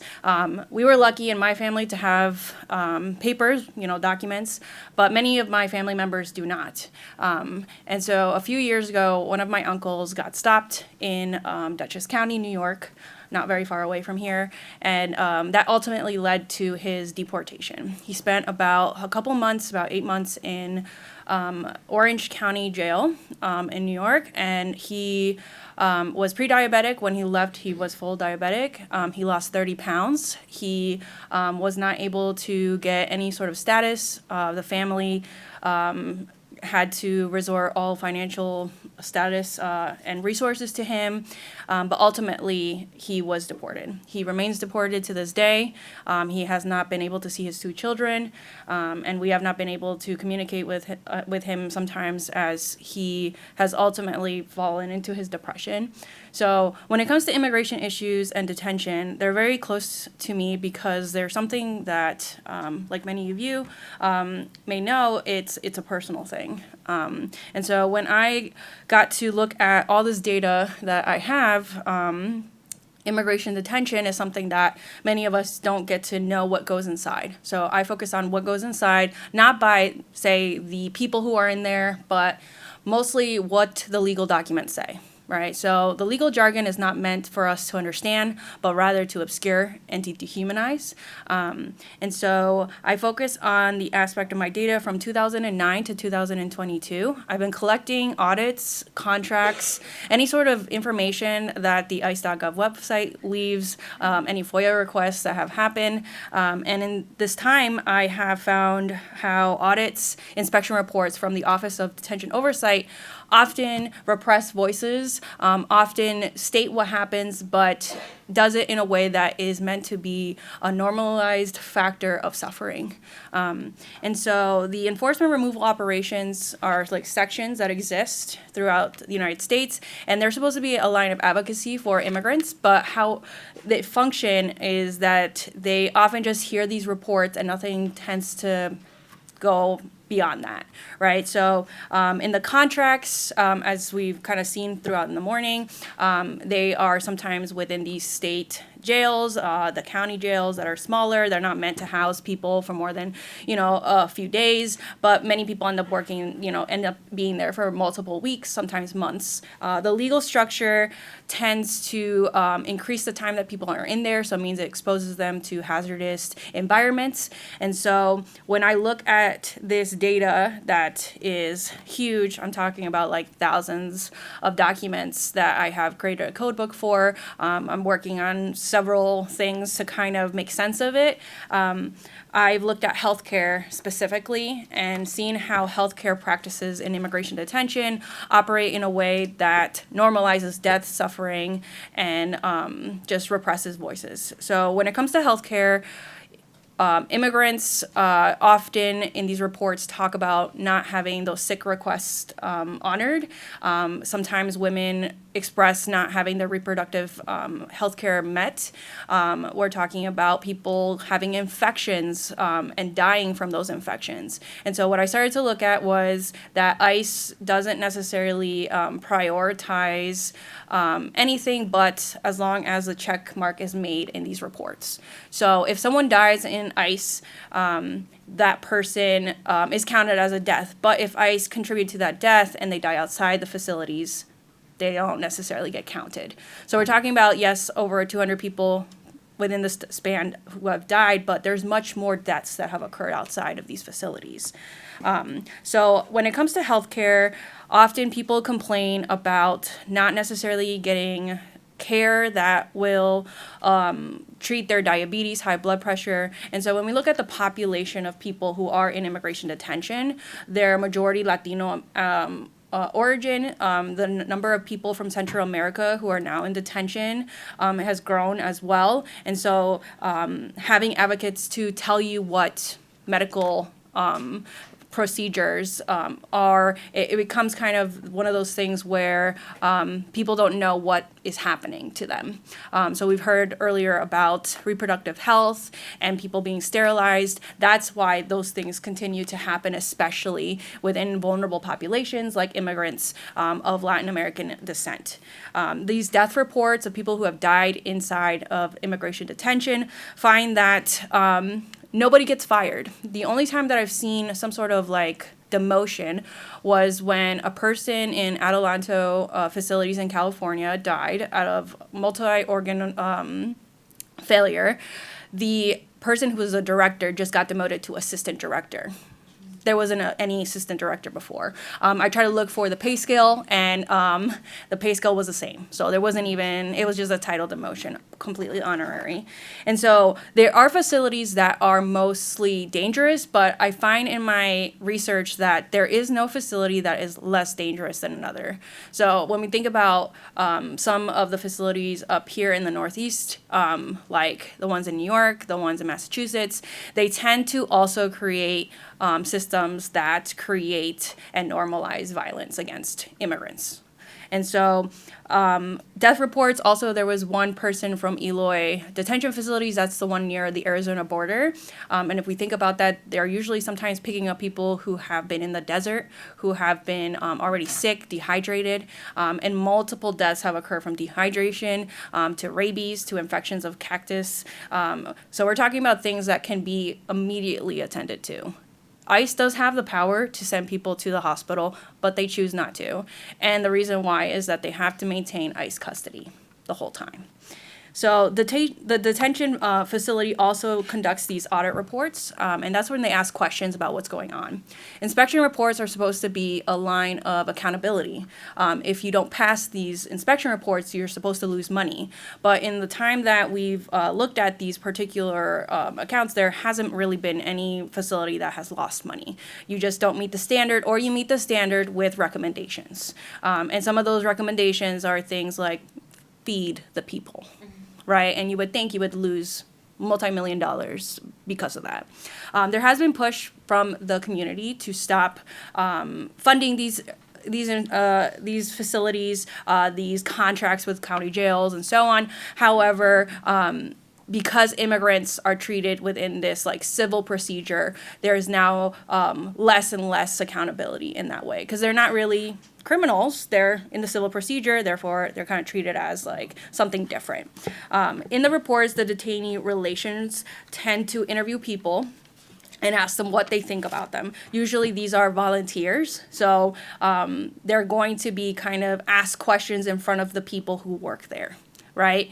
And so sometimes they mention things like the food is subpar, we're treated badly by the staff, we are thrown into solitary confinement, and you would think these are things that ICE would investigate. However, in the reports, they have now systemized the framing, and the legal jargon by saying things like, well, they are self-serving, they're not really somebody to trust. So the racialization process is very functional when it comes to immigration detention, and how this organizational failure, which is something that I theorized in my study on suicide, is that these detention facilities operate poorly and normalize these poor operations as a way to jeopardize the lives and the human rights violations. And so immigration detention operates exactly how it's supposed to, right? It's supposed to teach a lesson to people, and not necessarily treat them as a civil violation. So when we think about detention in general, detainees don't have many rights. And so we're thinking about the longer people advocate for their rights, the longer they'll be in there. I think the backlog for immigration courts is like 2 years plus. Anytime I think about any sort of like big parade that happens in major cities, I think like Kansas City and their parade during the Super Bowl, that cashes people out of that day, cancels, and then they have to wait another year plus, which is great for people who are in sports, but not so great for people who are still waiting back and time after. Solitary confinement is consistently used as a mental health care structure. Solitary confinement is also used as a gift for people in immigration detention. So if they are placed in a facility that has inmates in it, they will place them in solitary confinement. If someone is having a mental health episode, they place them in solitary confinement. They just use another word. It's called administrative segregation, right? So these different words and how they use them is very much on purpose, and it's kept vague. The use of force and strip searches are a continuous issue as well, where women are more likely to be strip searched than men, and also transgender women are more likely to be dehumanized in that process. In reports that I've looked at with transgender women, especially in the areas of California, Arizona, and Texas, they consistently have violated their rights, one by the staff and the medical professionals that are in these reports. And again, remember, these are reports that they made. So when we ask further questions, I'm sure it's even more murkier and like egregious. The sexual assaults that have happened in immigration detention, especially in like family detention, show how often ICE already knows that these things happen. The Attorney General for these ICE facilities have also said that we know these structures don't work. Like multiple year after year, the Inspection General has said they're not doing what they're supposed to, but nothing happens, right? And so the COVID-19 inspections have only made things worse. They, like us, went on Zoom to do these inspections. So what do we do when we're on Zoom and we don't want to hide the fact that our apartments are a mess? We kind of make it look nicer. So in 2020 to 2023, I have also been looking at how ICE inspections have kind of created an even more dangerous mark for immigrants during that era. So some implications for policy. One is definitely ending ICE. ICE is fairly new. It was created in 2003 to fight terrorism. It is not fighting terrorism. It is fighting people of color in immigrant communities. We have seen these structures not be functional. They don't follow the rules. They don't even apply their own rules. And so how we look at ICE has to be a complete eradication. It worked before, without it, and we know that immigration detention is something that is beyond my scope to figure out what a replacement would be. However, how it's working, it's not necessarily right.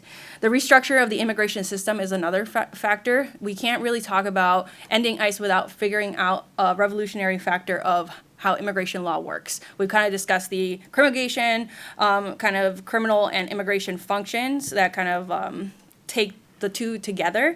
But when we think about the fact that immigration courts are very small in number, we think about the aspects of judges being appointed by ICE. They don't really know what to do. They don't really believe people, especially in those asylum cases. This is something that is a real issue. So in some of my work, I do talk to immigration attorneys, and they completely kind of echo this idea that the immigration court system needs a revamp, right? Unlike the criminal justice system where you are allowed an attorney, having an attorney for immigrants is very much hard, right? So places like Vera have tried really hard to find legal advocacy, but also I think in Texas there was Raices, which also looks to find and fund legal services. And the other part is immigration reform, right? So if we think about DACA, Deferred Action for Childhood Arrivals, they're vulnerable at each year that there isn't something done about immigration policy, right? So we're talking about over 800,000 people who have given their information to the government. In order for ICE to look functional, they rely on the removal operations. If you ever look at their, fiscal year operations, the thing that they boast the most is all the removals that they've done. So the easiest people are always the most vulnerable. People who've given the information, who have lived, right? And we see some economical benefits to having people have documents, right? Being able to have a social security number, invest in their communities.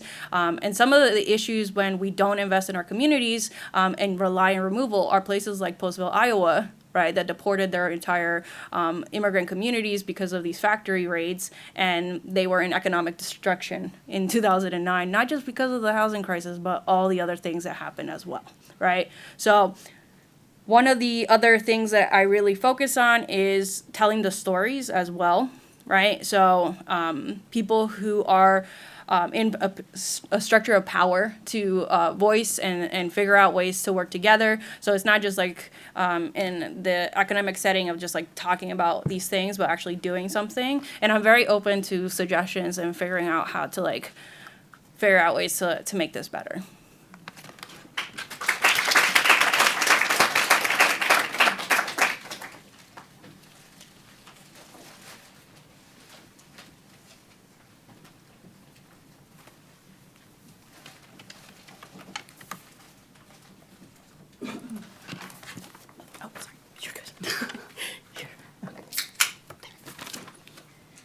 Okay.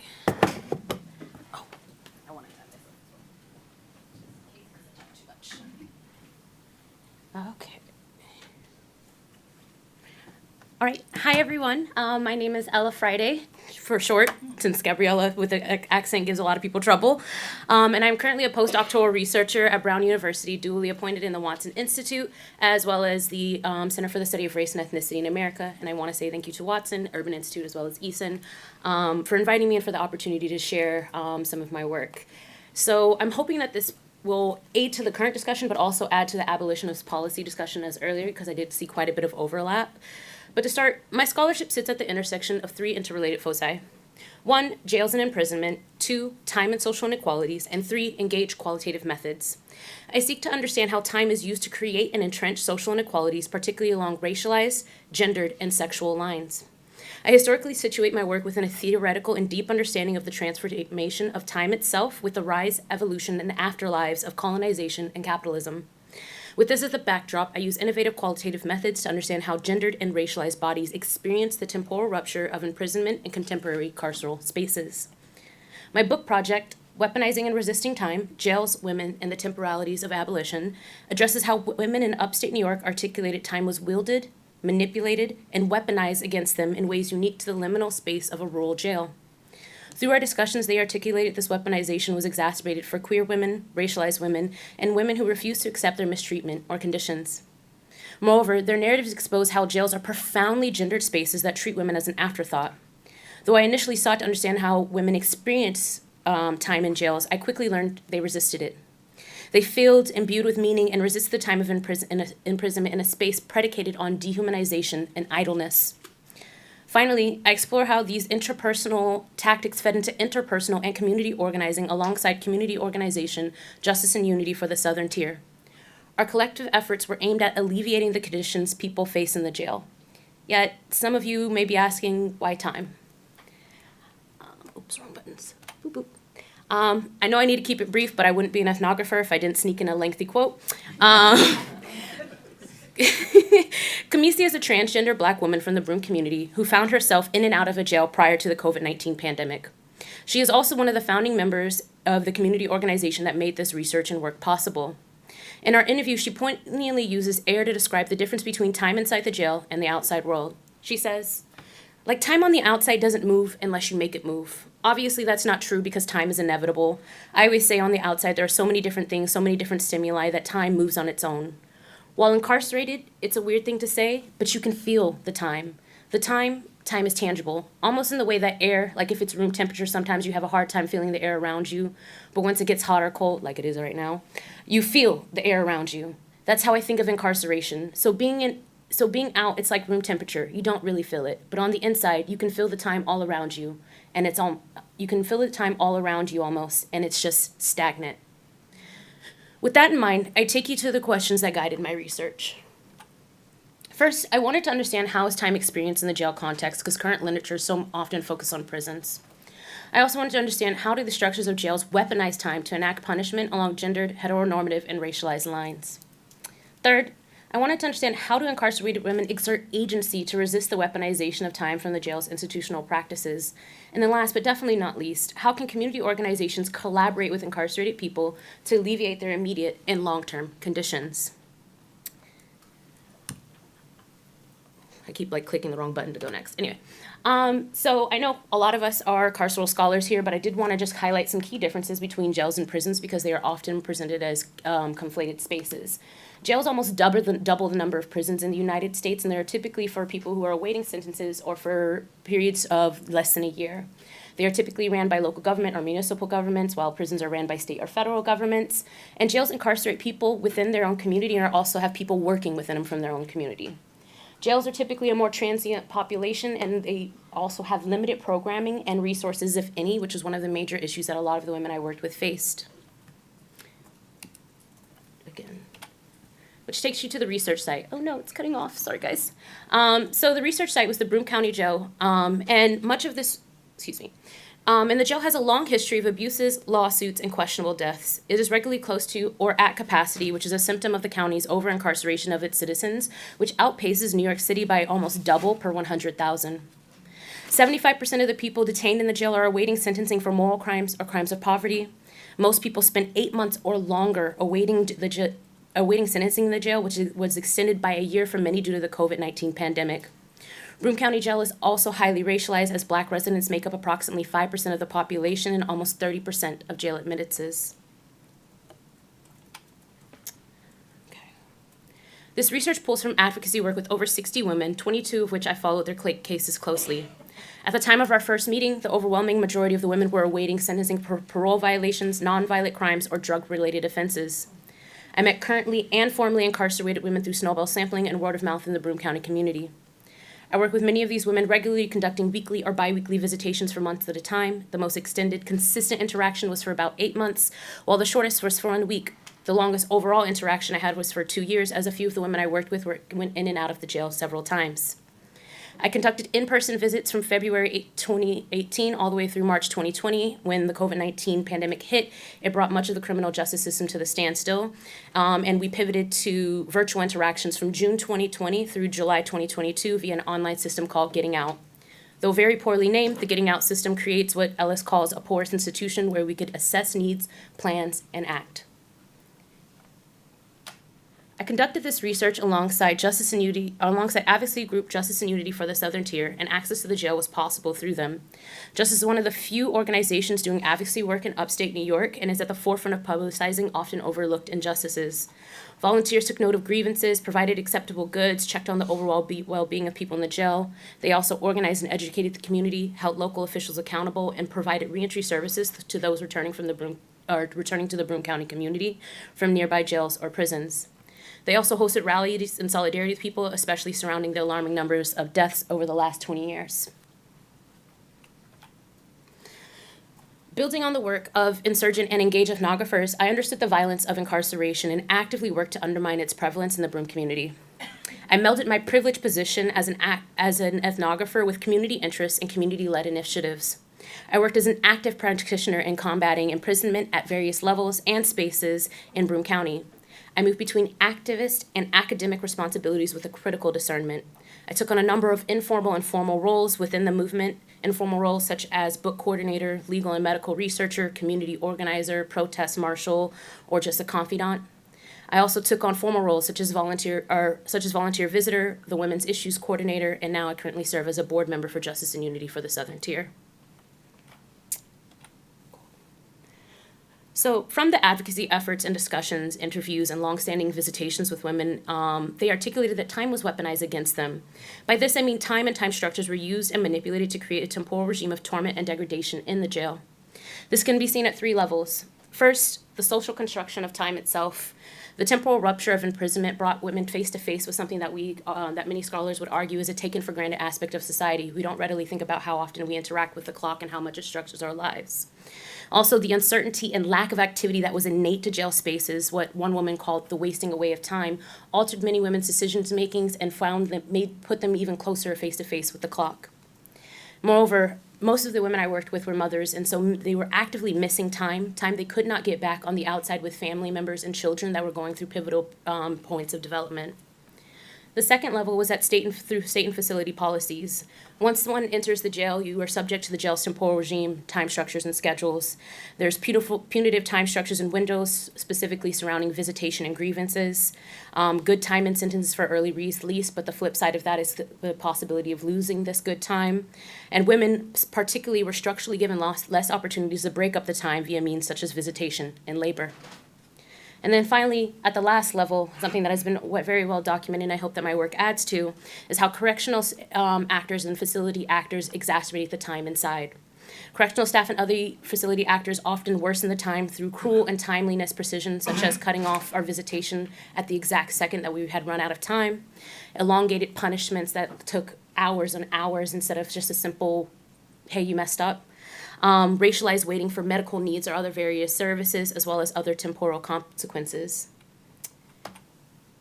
Yet, even against such an omnipotent and temporal regime, it became evident that the women actively resisted the time of imprisonment through intrapersonal tactics, interpersonal solidarity, and community organizing. It was evident in the way they supported one another, produced or participated in ego-affirming activities, created periods and spaces of joy, and ultimately combated the dehumanization of the jail. From these humanizing efforts bore collective efforts to undermine the jail's temporal regime, namely, with a little effort and risk, people in prison can transition from passive resistance to outright insubordination. Okay, cool. The women's interpersonal solidarity efforts were infectious and spread to Justice and Unity for the Southern Tier, who organized around their needs. We hosted community education workshops, conducted research, and published findings on the jail in community pamphlets. We hosted protests and rallies in solidarity with people in the jail, and we also created mutual aid programs funded by community support and ran by community members. Finally, we aided in and filed successful lawsuits against the jail to change policy and ensure protections for people held at the Broome County Jail. So by way of community education, you can actually see these are some of the flyers, pamphlets, gotta stay by the mic, sorry.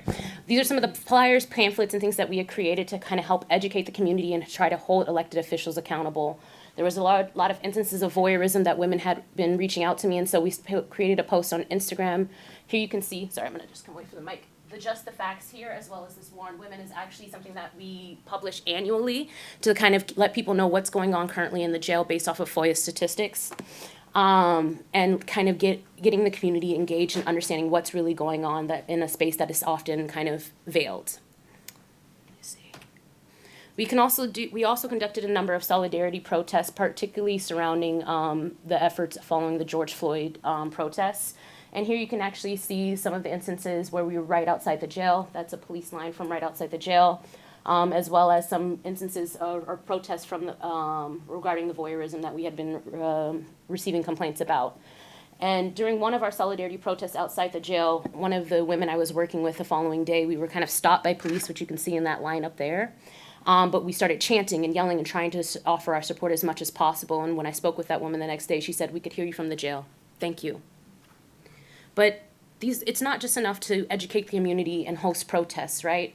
We had numerous instances of people telling us what they needed inside the jail, and so it took form of also mutual aid efforts. We had already had the visitation program handled, but once the pandemic took hold, we needed other ways and new ways to start meeting with people, which unfortunately cost quite a bit of money, about 25 cents per minute or 25 cents per message. And so through community funds, we organized the video call project, which allowed us to go ahead and encourage students from the Broome County, or from Binghamton, as well as Broome County Community College, as well as people in the community, to actually conduct visitations and start taking notes of what's going on inside so we could start hopefully filing lawsuits and preparing cases. We also started to host the Book of the Month program, which basically so many people reached out to us saying, hey, we want something to read, and especially once the pandemic hit, when there was even less activity going on in the jail, it became a necessity. And so here on the right, you can actually see some of the books that we've sent in. Since its start in 2021, I want to say we've sent in over 1,500 books. And then last but definitely not least, there's the Walk With Me program, which is a program that was created by JUST to help reentry efforts. And so basically, once someone is released and back into the community, it used to be Roseanne, but now it's Shamice, who are both formerly incarcerated women, will pick them up, help them get Social Security cards, a phone, clothes, lodging, all of the things that they would need to help fully reintegrate back into society. And let me see. And then last but definitely not least, in aiding into these policy implications, is from the efforts that we did, we started taking note of everything that was going on in the jail and keeping track of all of those things. And with that, we were able to aid into a couple of successful lawsuits. First on the right, on the right here, you can see that there was a woman named Michaela Holland, who was a transgender woman in the jail who had received a great level of abuse and was being denied her hormone therapy treatment. And through some of the narratives that we pulled together, the NYCLU was able to sue, and the settlement established one of the strongest policies in the country protecting the rights of transgender, gender nonconforming, and non-binary and intersex people in custody. We also had a similar case with Tejan Vega, who was an Afro-Latino man who was abused and beaten by guards inside the jail, and we were able to use some of the narratives that we had received from him as well for his lawsuit with legal services. But I think the thing that we are most proud of is, though we did pivot very quickly to virtual interactions, we wanted to be able to open the jail back up to people after we'd been living with COVID for quite some time. And so we actually sued the jail to reopen to in-person visitation, and won. Which brings me to impactful research. So these are some of the thank yous and the messages that we've received from family members and people inside the jail. And the one I really want to highlight is the one in the middle. So after we had sued the jail and won to reopen to in-person visitation, we received a message from a woman in Chemung County, another upstate county. And she said she wanted to know, how can we get Chemung County to reopen their jail, basically. And so we put her in contact with a lawyer that we use through Legal Services of Central New York. And she wrote us saying, thank you for pointing me in the direction of the lawyer that helped you reopen visits in Broome. He was able to write a letter to the sheriff in Chemung and get visits reopened as of this Friday. Total credit can't fall on him, because I never would have known how to make it happen had I not come across you guys. From the bottom of my heart and all of the inmates whose lives you've drastically changed, thank you so much. Okay. So I explored how time is weaponized against incarcerated women and how they resisted said time. Time acted as a force against the women, how guards manipulated time to minimize contact with the outside world, how waiting was used as punishment for them and their families, or how visits was cut off from the authority of the clock in person and virtually. Moreover, the rule of law was subject to the enforcer, who manipulated time by normalizing violence and swiftly quelling any forms of resistance. Nevertheless, when time is weaponized, people are placed in a unique position to resist, often in ways directly related to their own temporal oppression. They use reading, writing, visitation to affirm their sense of self, imbue time with meaning, and make it seemingly go faster. They attempted to control or manipulate time as an act of self-preservation and solidarity. While their interpersonal acts were tied to affirming their humanity, the interpersonal solidarity was tied to the unequal treatment and conditions women endured in the jail. Community organizers and incarcerated persons worked together to bring greater media attention to their plight, especially under the pandemic. Even in the face of an omnipotent and degrading institution and its actor, the women in Broome County Jail found ways to use their time to play, resist, and maintain their humanity. This is how we turn ideas into actions, actions into movement, and movements into policies. It is a gradual process, albeit a slow one. To quote Ruth Gilmore and James Kilgore in their case for abolition, we know we won't bulldoze prisons and jails tomorrow, but as long as they continue to be advanced as the solution, all inequalities displaced to crime and punishment will persist. We're in a long game. Thank you.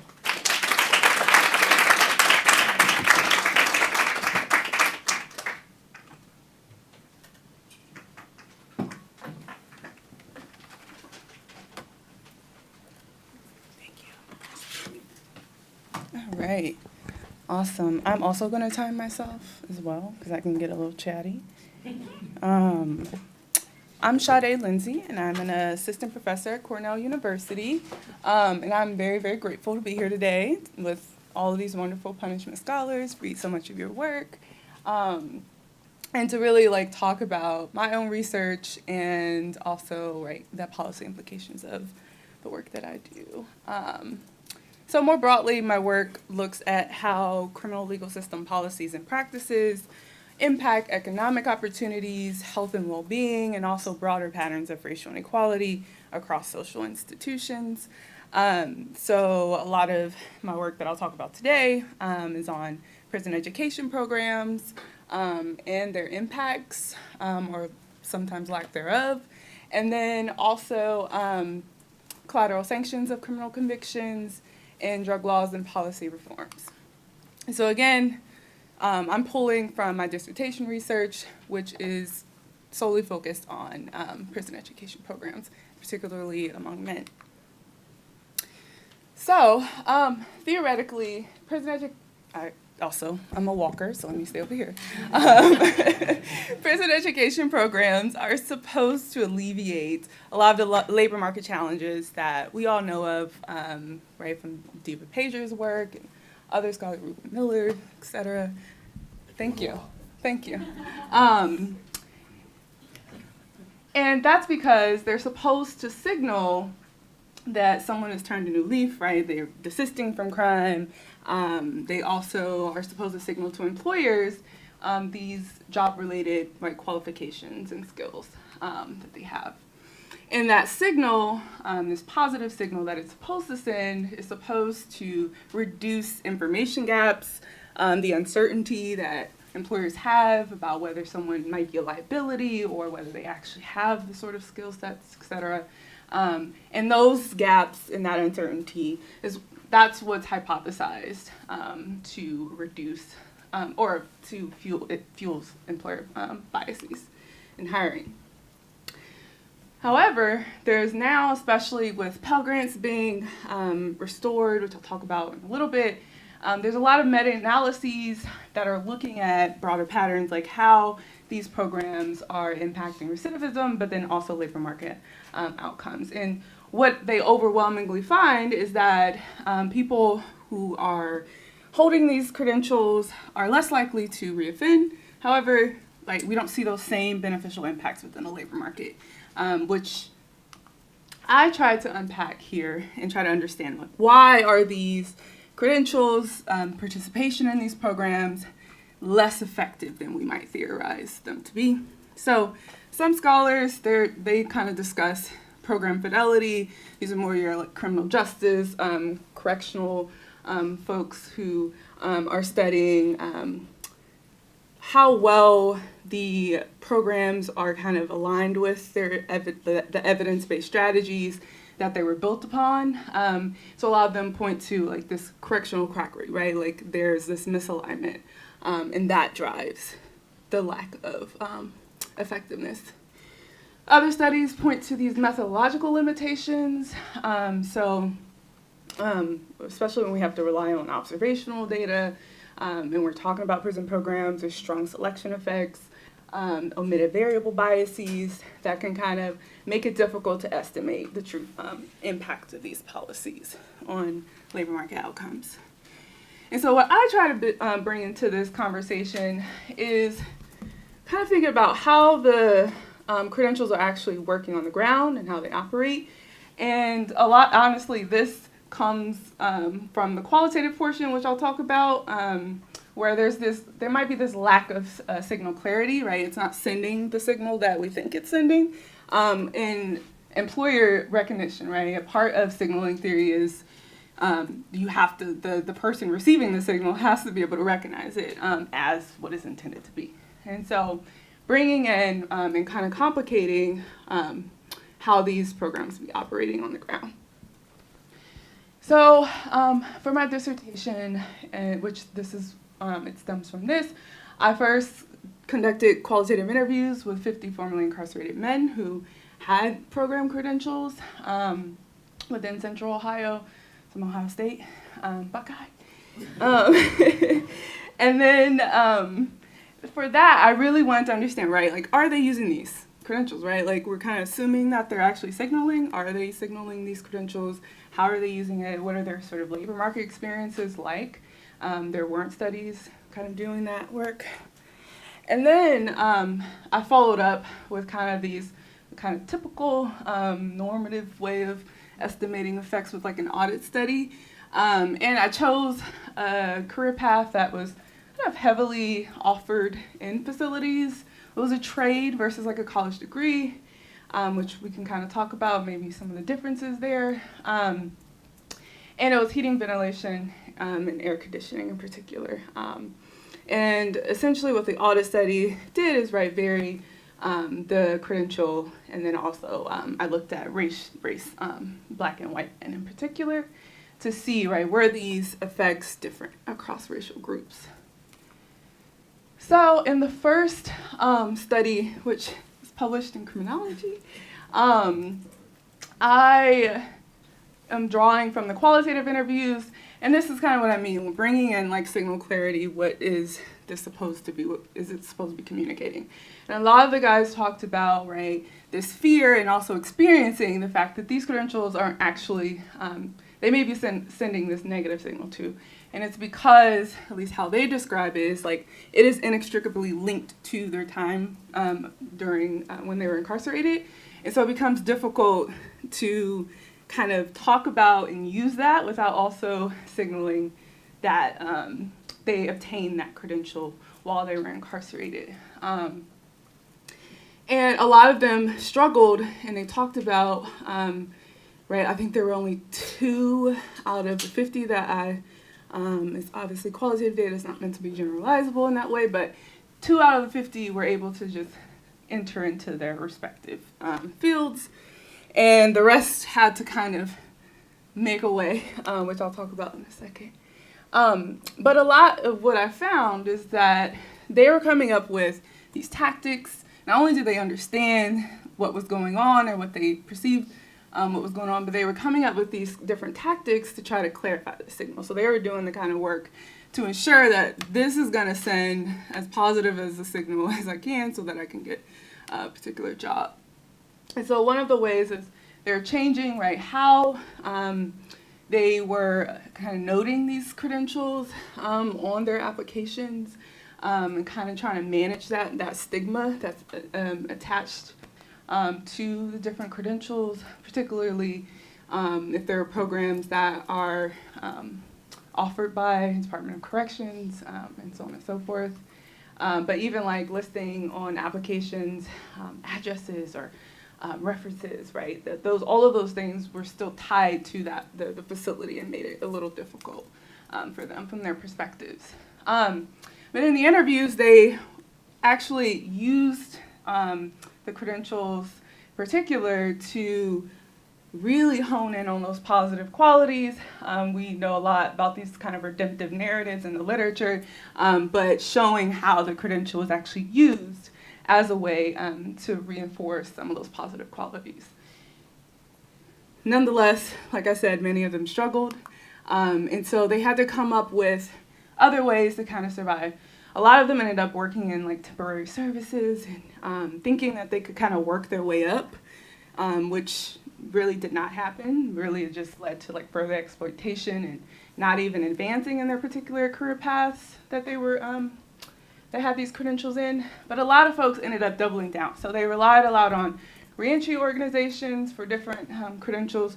And what I mean by doubling down is they're like, okay, I'm really going to show that, you know, I have these positive qualities. I'm going to go pursue like other forms of education outside to supplement, thinking that might help.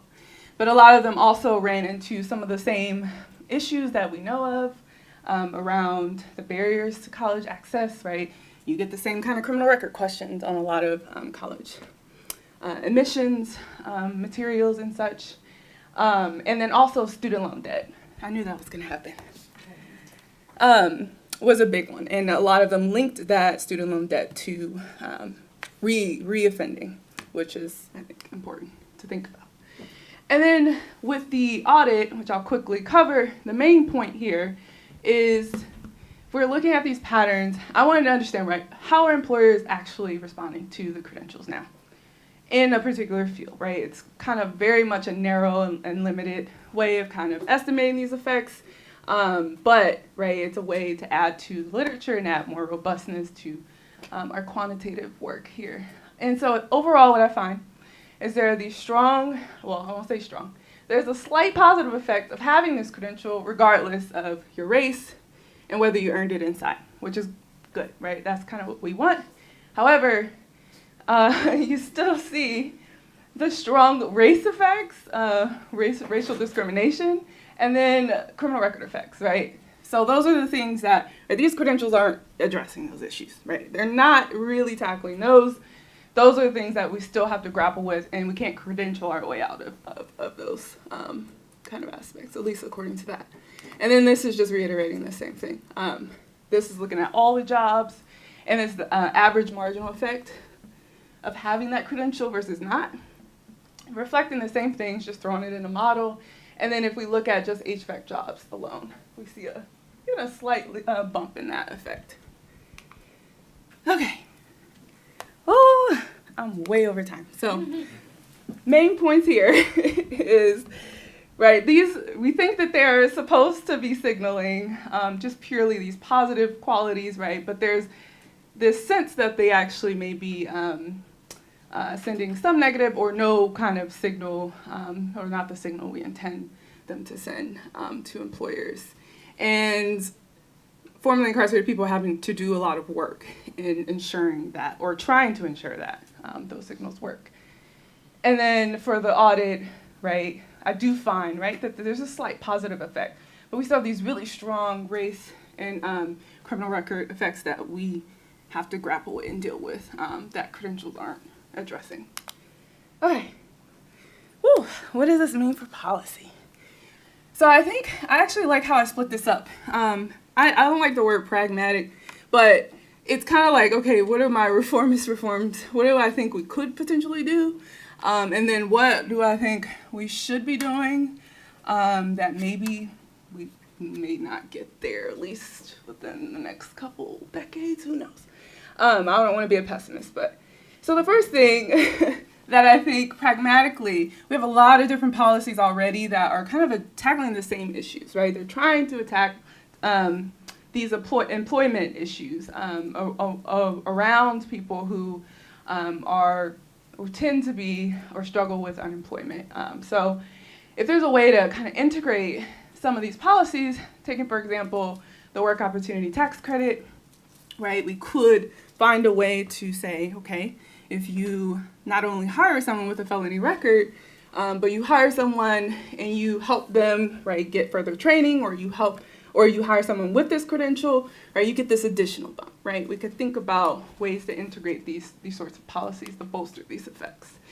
Another thing that came up in the interviews is, right, this, like, people having or feeling the need to go back to school, right, and the barriers to even doing that, and even some of the letdowns that folks have, which I'm happy to talk about when we discuss.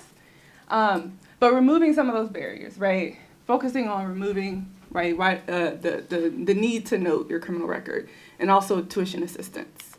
And then stuff that we kind of are already doing, but I think building more relationships with employers, but what besides like adding jobs and et cetera, is like raising awareness to these other kind of benefits that might get them over that like hesitation a little bit. There's work opportunity tax credit has a low take-up rate, right? How can we bolster that?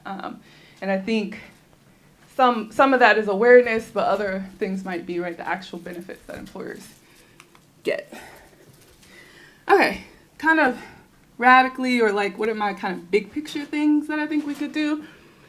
I'll try to keep this as brief as possible. But I think it's in line with what a lot of folks and what we discussed today is making sure when we are passing policies, especially around education, that money is, and that power is not being funneled into the corrections, Department of Corrections or Bureau of Prisons. And so one thing that I do like about Pell Grant restoration and the policy there is that the money is going right to the schools, the colleges, and it's by people. There's my timer. I'm almost done.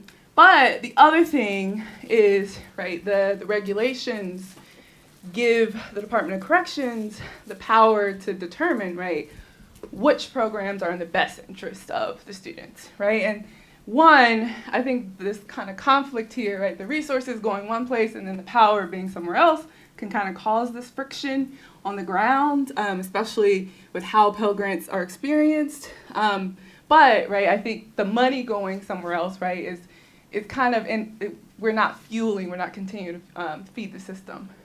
But this, right, best interest determination piece could be problematic because it's giving Department of Corrections more power.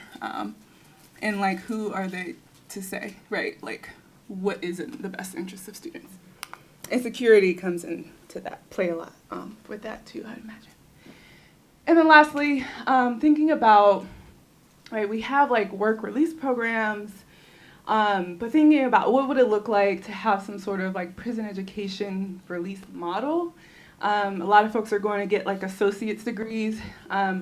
We know this 2+2 kind of model. Like, what would it look like to be able to support those students who do have their associate's degrees or about to re-enter to kind of integrate them onto college campuses in some capacity while they're earning like the BA portion. And I think that kind of like that integration, not relying on Department of Corrections and kind of like the whims of if they decide you come into the facility today or not, it could allow, right, us to take advantage of a lot of the important parts of colleges and universities. Housing is a huge one in particular, but also career services and other things that folks need in order to transition. Okay, thank you all.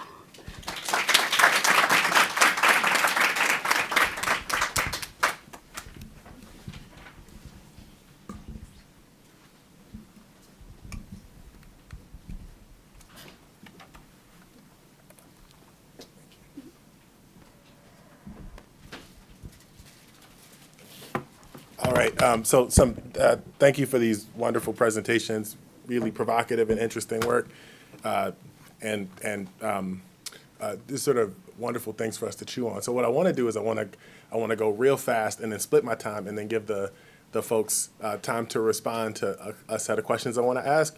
But if that's cool, is that cool?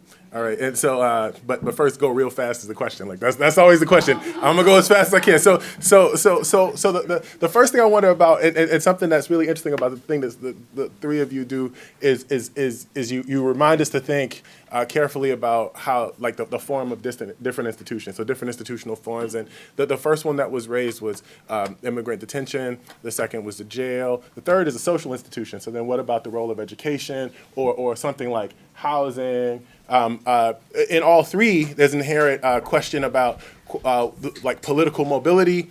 Am I not? All right. Yeah. All right. So we're talking about different institutions. So detention centers, jails, prisons, but also social institutions and their relationships. And so on the jail prison side of things, but not detention center, strikingly, if you go outside the U.S., there's no difference between these things. Right? Like everything's a prison. It's short-term remand. And if you go in the U.K., I was just in Nigeria and Lagos doing some field work, and everybody goes to prison for a couple months to a couple years. And I wonder what role these distinctions play in the ways that the institutions are experienced. So because the jail is a different place, does it produce a different kind of violence that if, say, everybody went to prison together? Is it because immigrant detention is different everywhere? There's an immigrant detention center in every kind of institution. So because it is unrelated all across the globe to these other forms of confinement, what violence does that do? And sort of I can imagine something. I don't want to. I want you. Yeah, this is a question for you. But so and then the second thing in common is a question about like it's not a question. It's not a question. It's the second thing in common, which is the impetus for action across these things. I mean, which is obvious. But there's something really beautiful about the ways that they're realized across the projects, and so the different kinds of actions initially. So Dr. Friday, who's doggone name Gabriella, I blew, which is the easiest name in the world not to blow. Anyway, but Dr. Friday, community organizing, which is sort of direct action and really interesting. That leads to a policy that could lead to that leads to a set of policy implications. But for Dr. Marquez, there's this really interesting work that is not community organizing. I'm not saying that, but there's other stuff that's connected to it. So like the use of FOIA requests we typically assign with, for example, journalism. So there's a question about narrative change, stories. The action is different, and then this is like a very direct kind of policy. Very, very much sort of a policy kind of, if we enact X policy, then why? How then does one evaluate it? So there's action through policy, directly through policy, not to influence policy, but certainly to influence it, but it's the shape an already set of active political decisions. You know what I mean? So, but anyway, these are sort of different forms of action, which I think are really interesting. And all three also remind me of the very forms of control that we see inside penal institutions. And I'm reminded of an article by Nicole Kaufman, Joshua Kaiser, and Ches Rumpf that was published, I think, in Law and either Social Inquiry or Law and Society. And they think about different forms of penal control. So there's sort of interventionist penal control, which they say is accomplished in extra legal ways, is covert. But the one that is striking to me, especially in this case of immigrant detention centers, but also in the ways that time is manipulated, and thirdly, in the ways that prison education happens or it doesn't, and how it happens, is control through neglect. Negligent penal control is characterized by the absence of state actors doing important things sort of on the inside. So thinking about immigrant detention, choosing not to send people to hospitals. But the legal jargon operates in a way that might be more interventionist than negligent in your case. What else? I'm thinking about your work, John. Like what else? It's also funny to me that people call you Eason. It's so funny to me. Anyway, but so like what else? It's all good. I love it. Many ways to express love for John. But what else does the jargon do when we think about immigrant detention? This is supposed to be my halfway mark. All right, I'm going to shut up in 2 seconds. A heavily racialized institution, probably more so racialized than jails and prisons themselves. The only place where you get like 90%, right? This is what you say. You say, right? Like the only place, anyway. But what does it mean to like? It seems like there's a CYA kind of role that language plays. Then the last thing I'll ask, and I'd love to hear your responses, are questions about the body, which are fascinating to me. So certainly in the manipulation of time, how is time experienced? You said time is felt. And then these assaults on the body are responded to in ways that affirm humanity through joy, through probably compliments, through collective action that does a thing. What does it mean to do a thing together? Through politics. How does that respond to the body? Then of course the medical body, right? Like what does it mean to be medicalized in a particular type of way? What does it say about our view of the body that you get a Tylenol for cancer?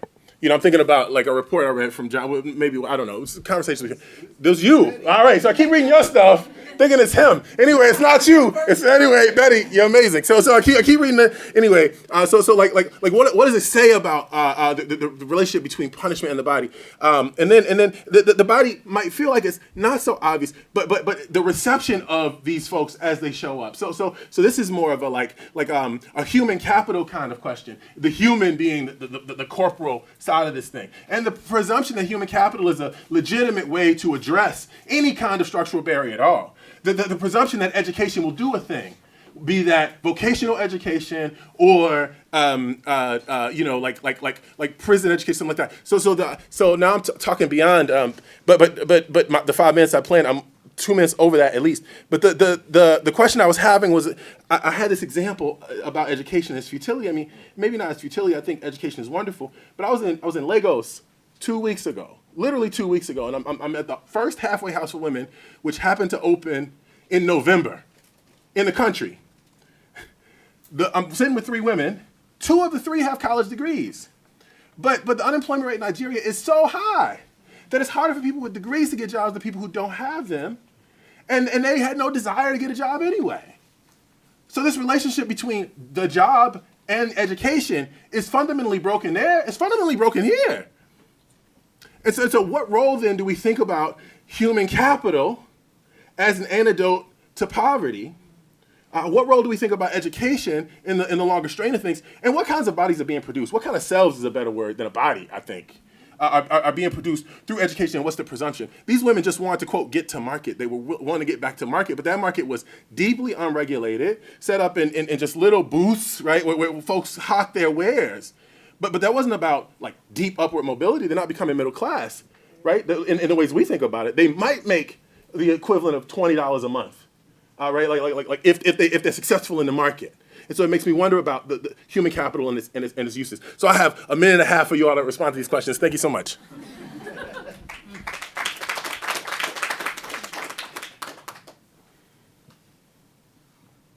I'll respond to the aspects of immigration and detention across. So in Mexico, the Remain in Mexico policies have really exacerbated some of the resources and the confinement issues there.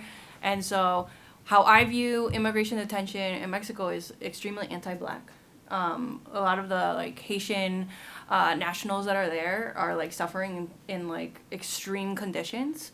There was one report that came out, I think it was on Univision or Telemundo, I can't remember, but they found that people were trying to communicate underneath the gates, we're dying, we're dehydrated. And so that was in the area of the Mexican border to the US, but the ones that are Central America, like Guatemala and Honduras, those borders are also facing similar humanitarian issues. So I view immigration detention as something that is anti-Black and immigrant, as in we only allow capital, as in money and business, to go through borders, but not people. And so there is a real incentive to keep people dehumanized and easily disposable, so that we can have that cheap labor, but send a message of what happens when you stand up, or what happens when you live freely, or when you leave your guard up. So yeah, the aspects of the body that you were talking about, that control focus, right? You mentioned the Tylenol to the cancer. That's been multiple times throughout many years, various facilities where they just give Tylenol. I think this guy had a stomach cancer, and they were just here's some ibuprofen. So this aspect of power, I especially see when it comes to medical services. And so I'm still trying to grasp with when I read these things that happened 10 years ago. I'm it's too late. I don't know what to do with this information, because sometimes when I'm reading it, it's past that. So trying to figure out a way to consistently, openly talk about it in a journalistic way, but also in a critical way, has been kind of hard to figure out. Yeah. And so early on, and you were asking what roles does the function of these institutions play in their function and their experience, and I think that ties into the body, because so many of the women that I worked with just kept expressing I just want to get to the next stage. I want to get out of the jail. There's nothing for me here. It's the wasting away of time. It's literally a quote from some of the women. And so for me, the way I see jails functioning is as this temporary quote unquote space, even though again people wait exorbitant amounts of time inside jails for sentencing, for transfer to a state facility, for all of these different things. And I think because of this temporary function of this space, it's why they don't need to have programming. It's why they don't need to do all of these different things. It's why they have even worse medical services than prisons, which, as shocking as that can be, because prisons are already so horrible and desolate. But when you come into jails, you have nothing. I was working with pregnant women who are actively losing weight, who are not receiving their treatment for high-risk pregnancies, all of these different things going on. And so I think that the function also creates it where the women are almost looking forward to getting to prison in a way. Not saying, oh, prisons are great, we love them. Yeah, totally gonna say that here. Anyway, but not saying that that's what they want, but it's something that when they go to prison, they can get some vocational training, they can get substance abuse training, faith-based services, all of these different things. They can actually be moving from multiple spaces rather than just being confined to their pod and maybe stepping out for a little bit and coming back into their same cell. And so the function of jails operates as it's meant to, right? It's meant to be a temporary space that also alters people's decisions making to force them to say, okay, what plea deal can I take so I can get to this next stage, right? What can I do to make this move a little bit faster so I can get out of this temporary but painful and destructive space? And what I will say that does to the body is it kind of instills like a pedagogy on the body, like in the vein of like Javier Ayero, right? It's literally saying, this is where you deserve to wait. You deserve to sit in this space. You deserve to be uncertain. You deserve to be this because of whatever drug, moral, or etc. crime that you've committed. Like, this is teaching you where you deserve to be. And then on the flip side of that, these resistance efforts where like DG Kelly would call them like infrapolitics, right? These like idiosyncrasies acts that people are doing that affirm their identity and affirm their humanity in a space that is constantly dehumanizing them, right? Like in an article like I currently have out for R&R, I start with a narrative of a woman who's like birthdays. Like, birthdays are really big days in there for them because they really try to create celebrations. And somehow with commissary purchases, they made one of the girls a penis cake. Another person that I was just messaging said they somehow like did a stripper thing in there, and I'm just like cracking up, like, I don't know how you got a stripper in the jail, but okay. But like they do all of these acts to kind of create some sense of normalcy, but also affirm like joy and humanity in these spaces that are constantly taking away from that, right? And it extends beyond like these little like nitty things that like creating crafts or creating cards for people, and it extends into filing joint grievances, right? Like, we are not getting our proper medical services, or we're being held in the same pod that's the intake pod for new people coming in during like the social isolation phase of COVID. But we're supposed to be outtake. We're supposed to be going outside the jail. We're supposed to be moving to the state facility. So you're actively putting us in containment. So we're going to start filing joint grievances. Like, the women in the jail don't have the same labor opportunities, right? Which is another way of breaking up the time on the inside. So what they're doing is like we're filing joint grievances saying, why don't we get the same work opportunities? Why are we basically housed in the same pod as new people coming in when the men have separate pods for all of these different things? And from those joint labor, and this is like what I kind of am talking about, like the temporalities of resistance and the temporalities of abolition, is how you see these minor acts that feed into larger acts, that feed into like the community organizing. When they start working with us, we see how this happens, and it doesn't always happen in that perfect like little cookie cutter thing, but it's also all of the ripples that are created from these different movements, from these different protests, from all of these different collective actions that allow for it to happen, where Chemung County is now able to open up for in-person visitation, and people are able to break up time physically beyond just a computer screen. Yeah, and I think what comes to mind and thinking about your questions, especially about the body and human capital, something that came up a ton in like my qualitative work is how just disinterested some of the men were in the types of work, right? That, or the types of programs and career paths that were available inside, and how hard that work is on the body, right? And how even like the restrictions, or like how the market is kind of determining what programs are being offered and the types of career paths that people can go down. So it's not like we are getting, right, what do you want to do, right? What kind of careers might you be interested in, right? It's the market dictating the programs that are available, and then they kind of have to just decide, right? Do I want to engage in this kind of work or not? And a lot of them, I mean, there were some folks who were incarcerated multiple times, and they talked about, right, earlier on, or their initial incarcerations, they didn't participate in any of the programs sometimes for that reason, right? The fact that they just weren't interested in that kind of work, like one of the men in my study actually said. And then the other thing that comes to mind is something that I think some critical criminologists are kind of are writing more about, is thinking about like prison education outside of just economic outcomes, right? Expanding like what does success look like? What is the function or utility of education beyond these sort of labor market outcomes? And so in the interviews, especially with this population who have a lot of like distrust in even educational institutions that aren't within, right, the correctional facility, given the histories, a school to prison pipeline, all of those sorts of that kind of history,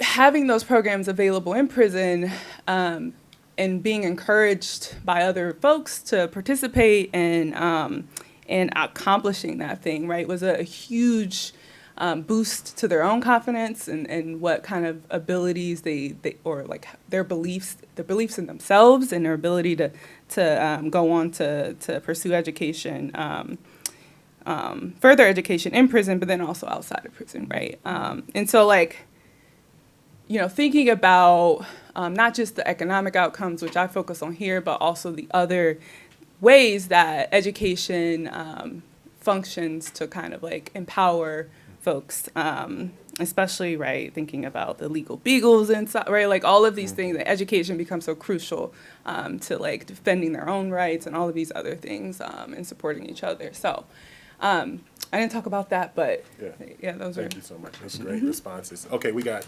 3 minutes. Can we take 2 questions or no? I want to ask a clarifying question. Oh, please.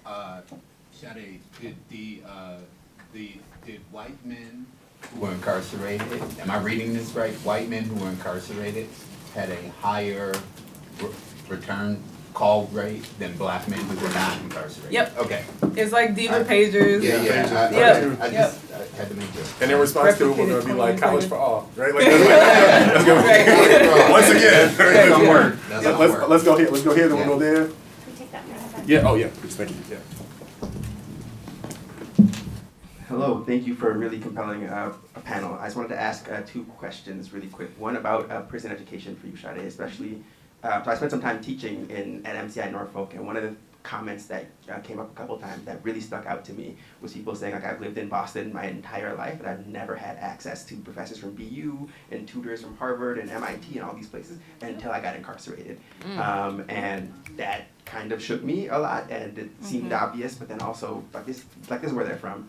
And they see that across the river all the time.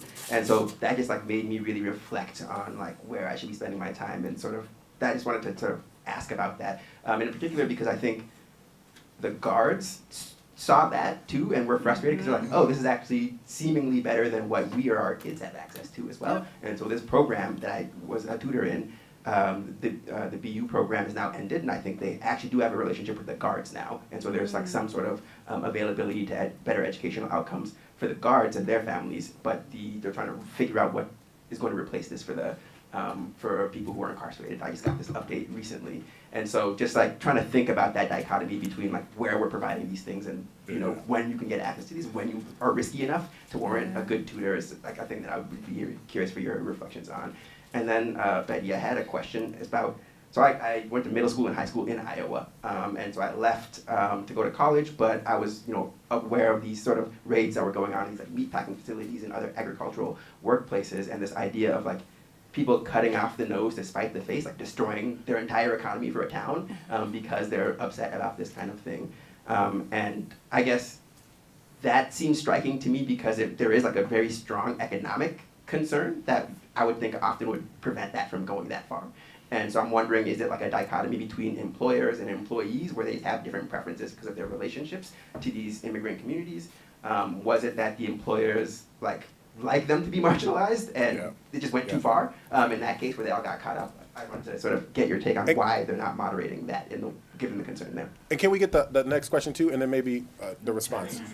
Just response? Okay, great. We got Jenner. Okay, let's do it. We got a minute. All right. So that's an excellent question. I think it's something that, you know, I currently work with Cornell's prison education program, and it is a huge issue, and we have had to actually hand over like a facility for like our presence in a facility for similar reasons with correctional officers and this sort of hostility toward incarcerated people getting the supports that they should have gotten well before, right, being incarcerated. And so I think it's something that like we constantly have to grapple with, like the politics on the ground and how that works out, and this like ideology of like the zero sum, like if someone else is getting something then we aren't, right, like instead of saying, right, because they are getting something then maybe we should too, right, like thinking about the potential like solidarity that can occur there. But I think how Pell Grants right now, which is like the kind of predominant way that we're thinking about prison education and funding, et cetera, how it's kind of split in that way, where the funding's going to the institution or the schools, which is great, but then the power of like determining which programs can stay in facilities, and which and being able to evaluate those programs. I think that actually might exacerbate some of those issues, like on the ground, like the politics. There's not the money coming into the system, but they have that power to determine who can enter and who cannot, right? And they often kind of wield that, right? Pulling your volunteer status and all of these other ways that they can kind of like wield their power. And so that's not like a satisfactory answer, but it is something that like we are continuing to grapple with. So. Thank you. That might be where we need to cut it. Thanks so much. What a wonderful panel. Thank you. I want y'all to take a deep breath, 10 minutes, and if we get through this quick enough, y'all get a nap, or I get a nap. So 10 minutes, take a break, get some coffee. We went through it. Oh, you got it.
She's Colombian, he likes to smoke.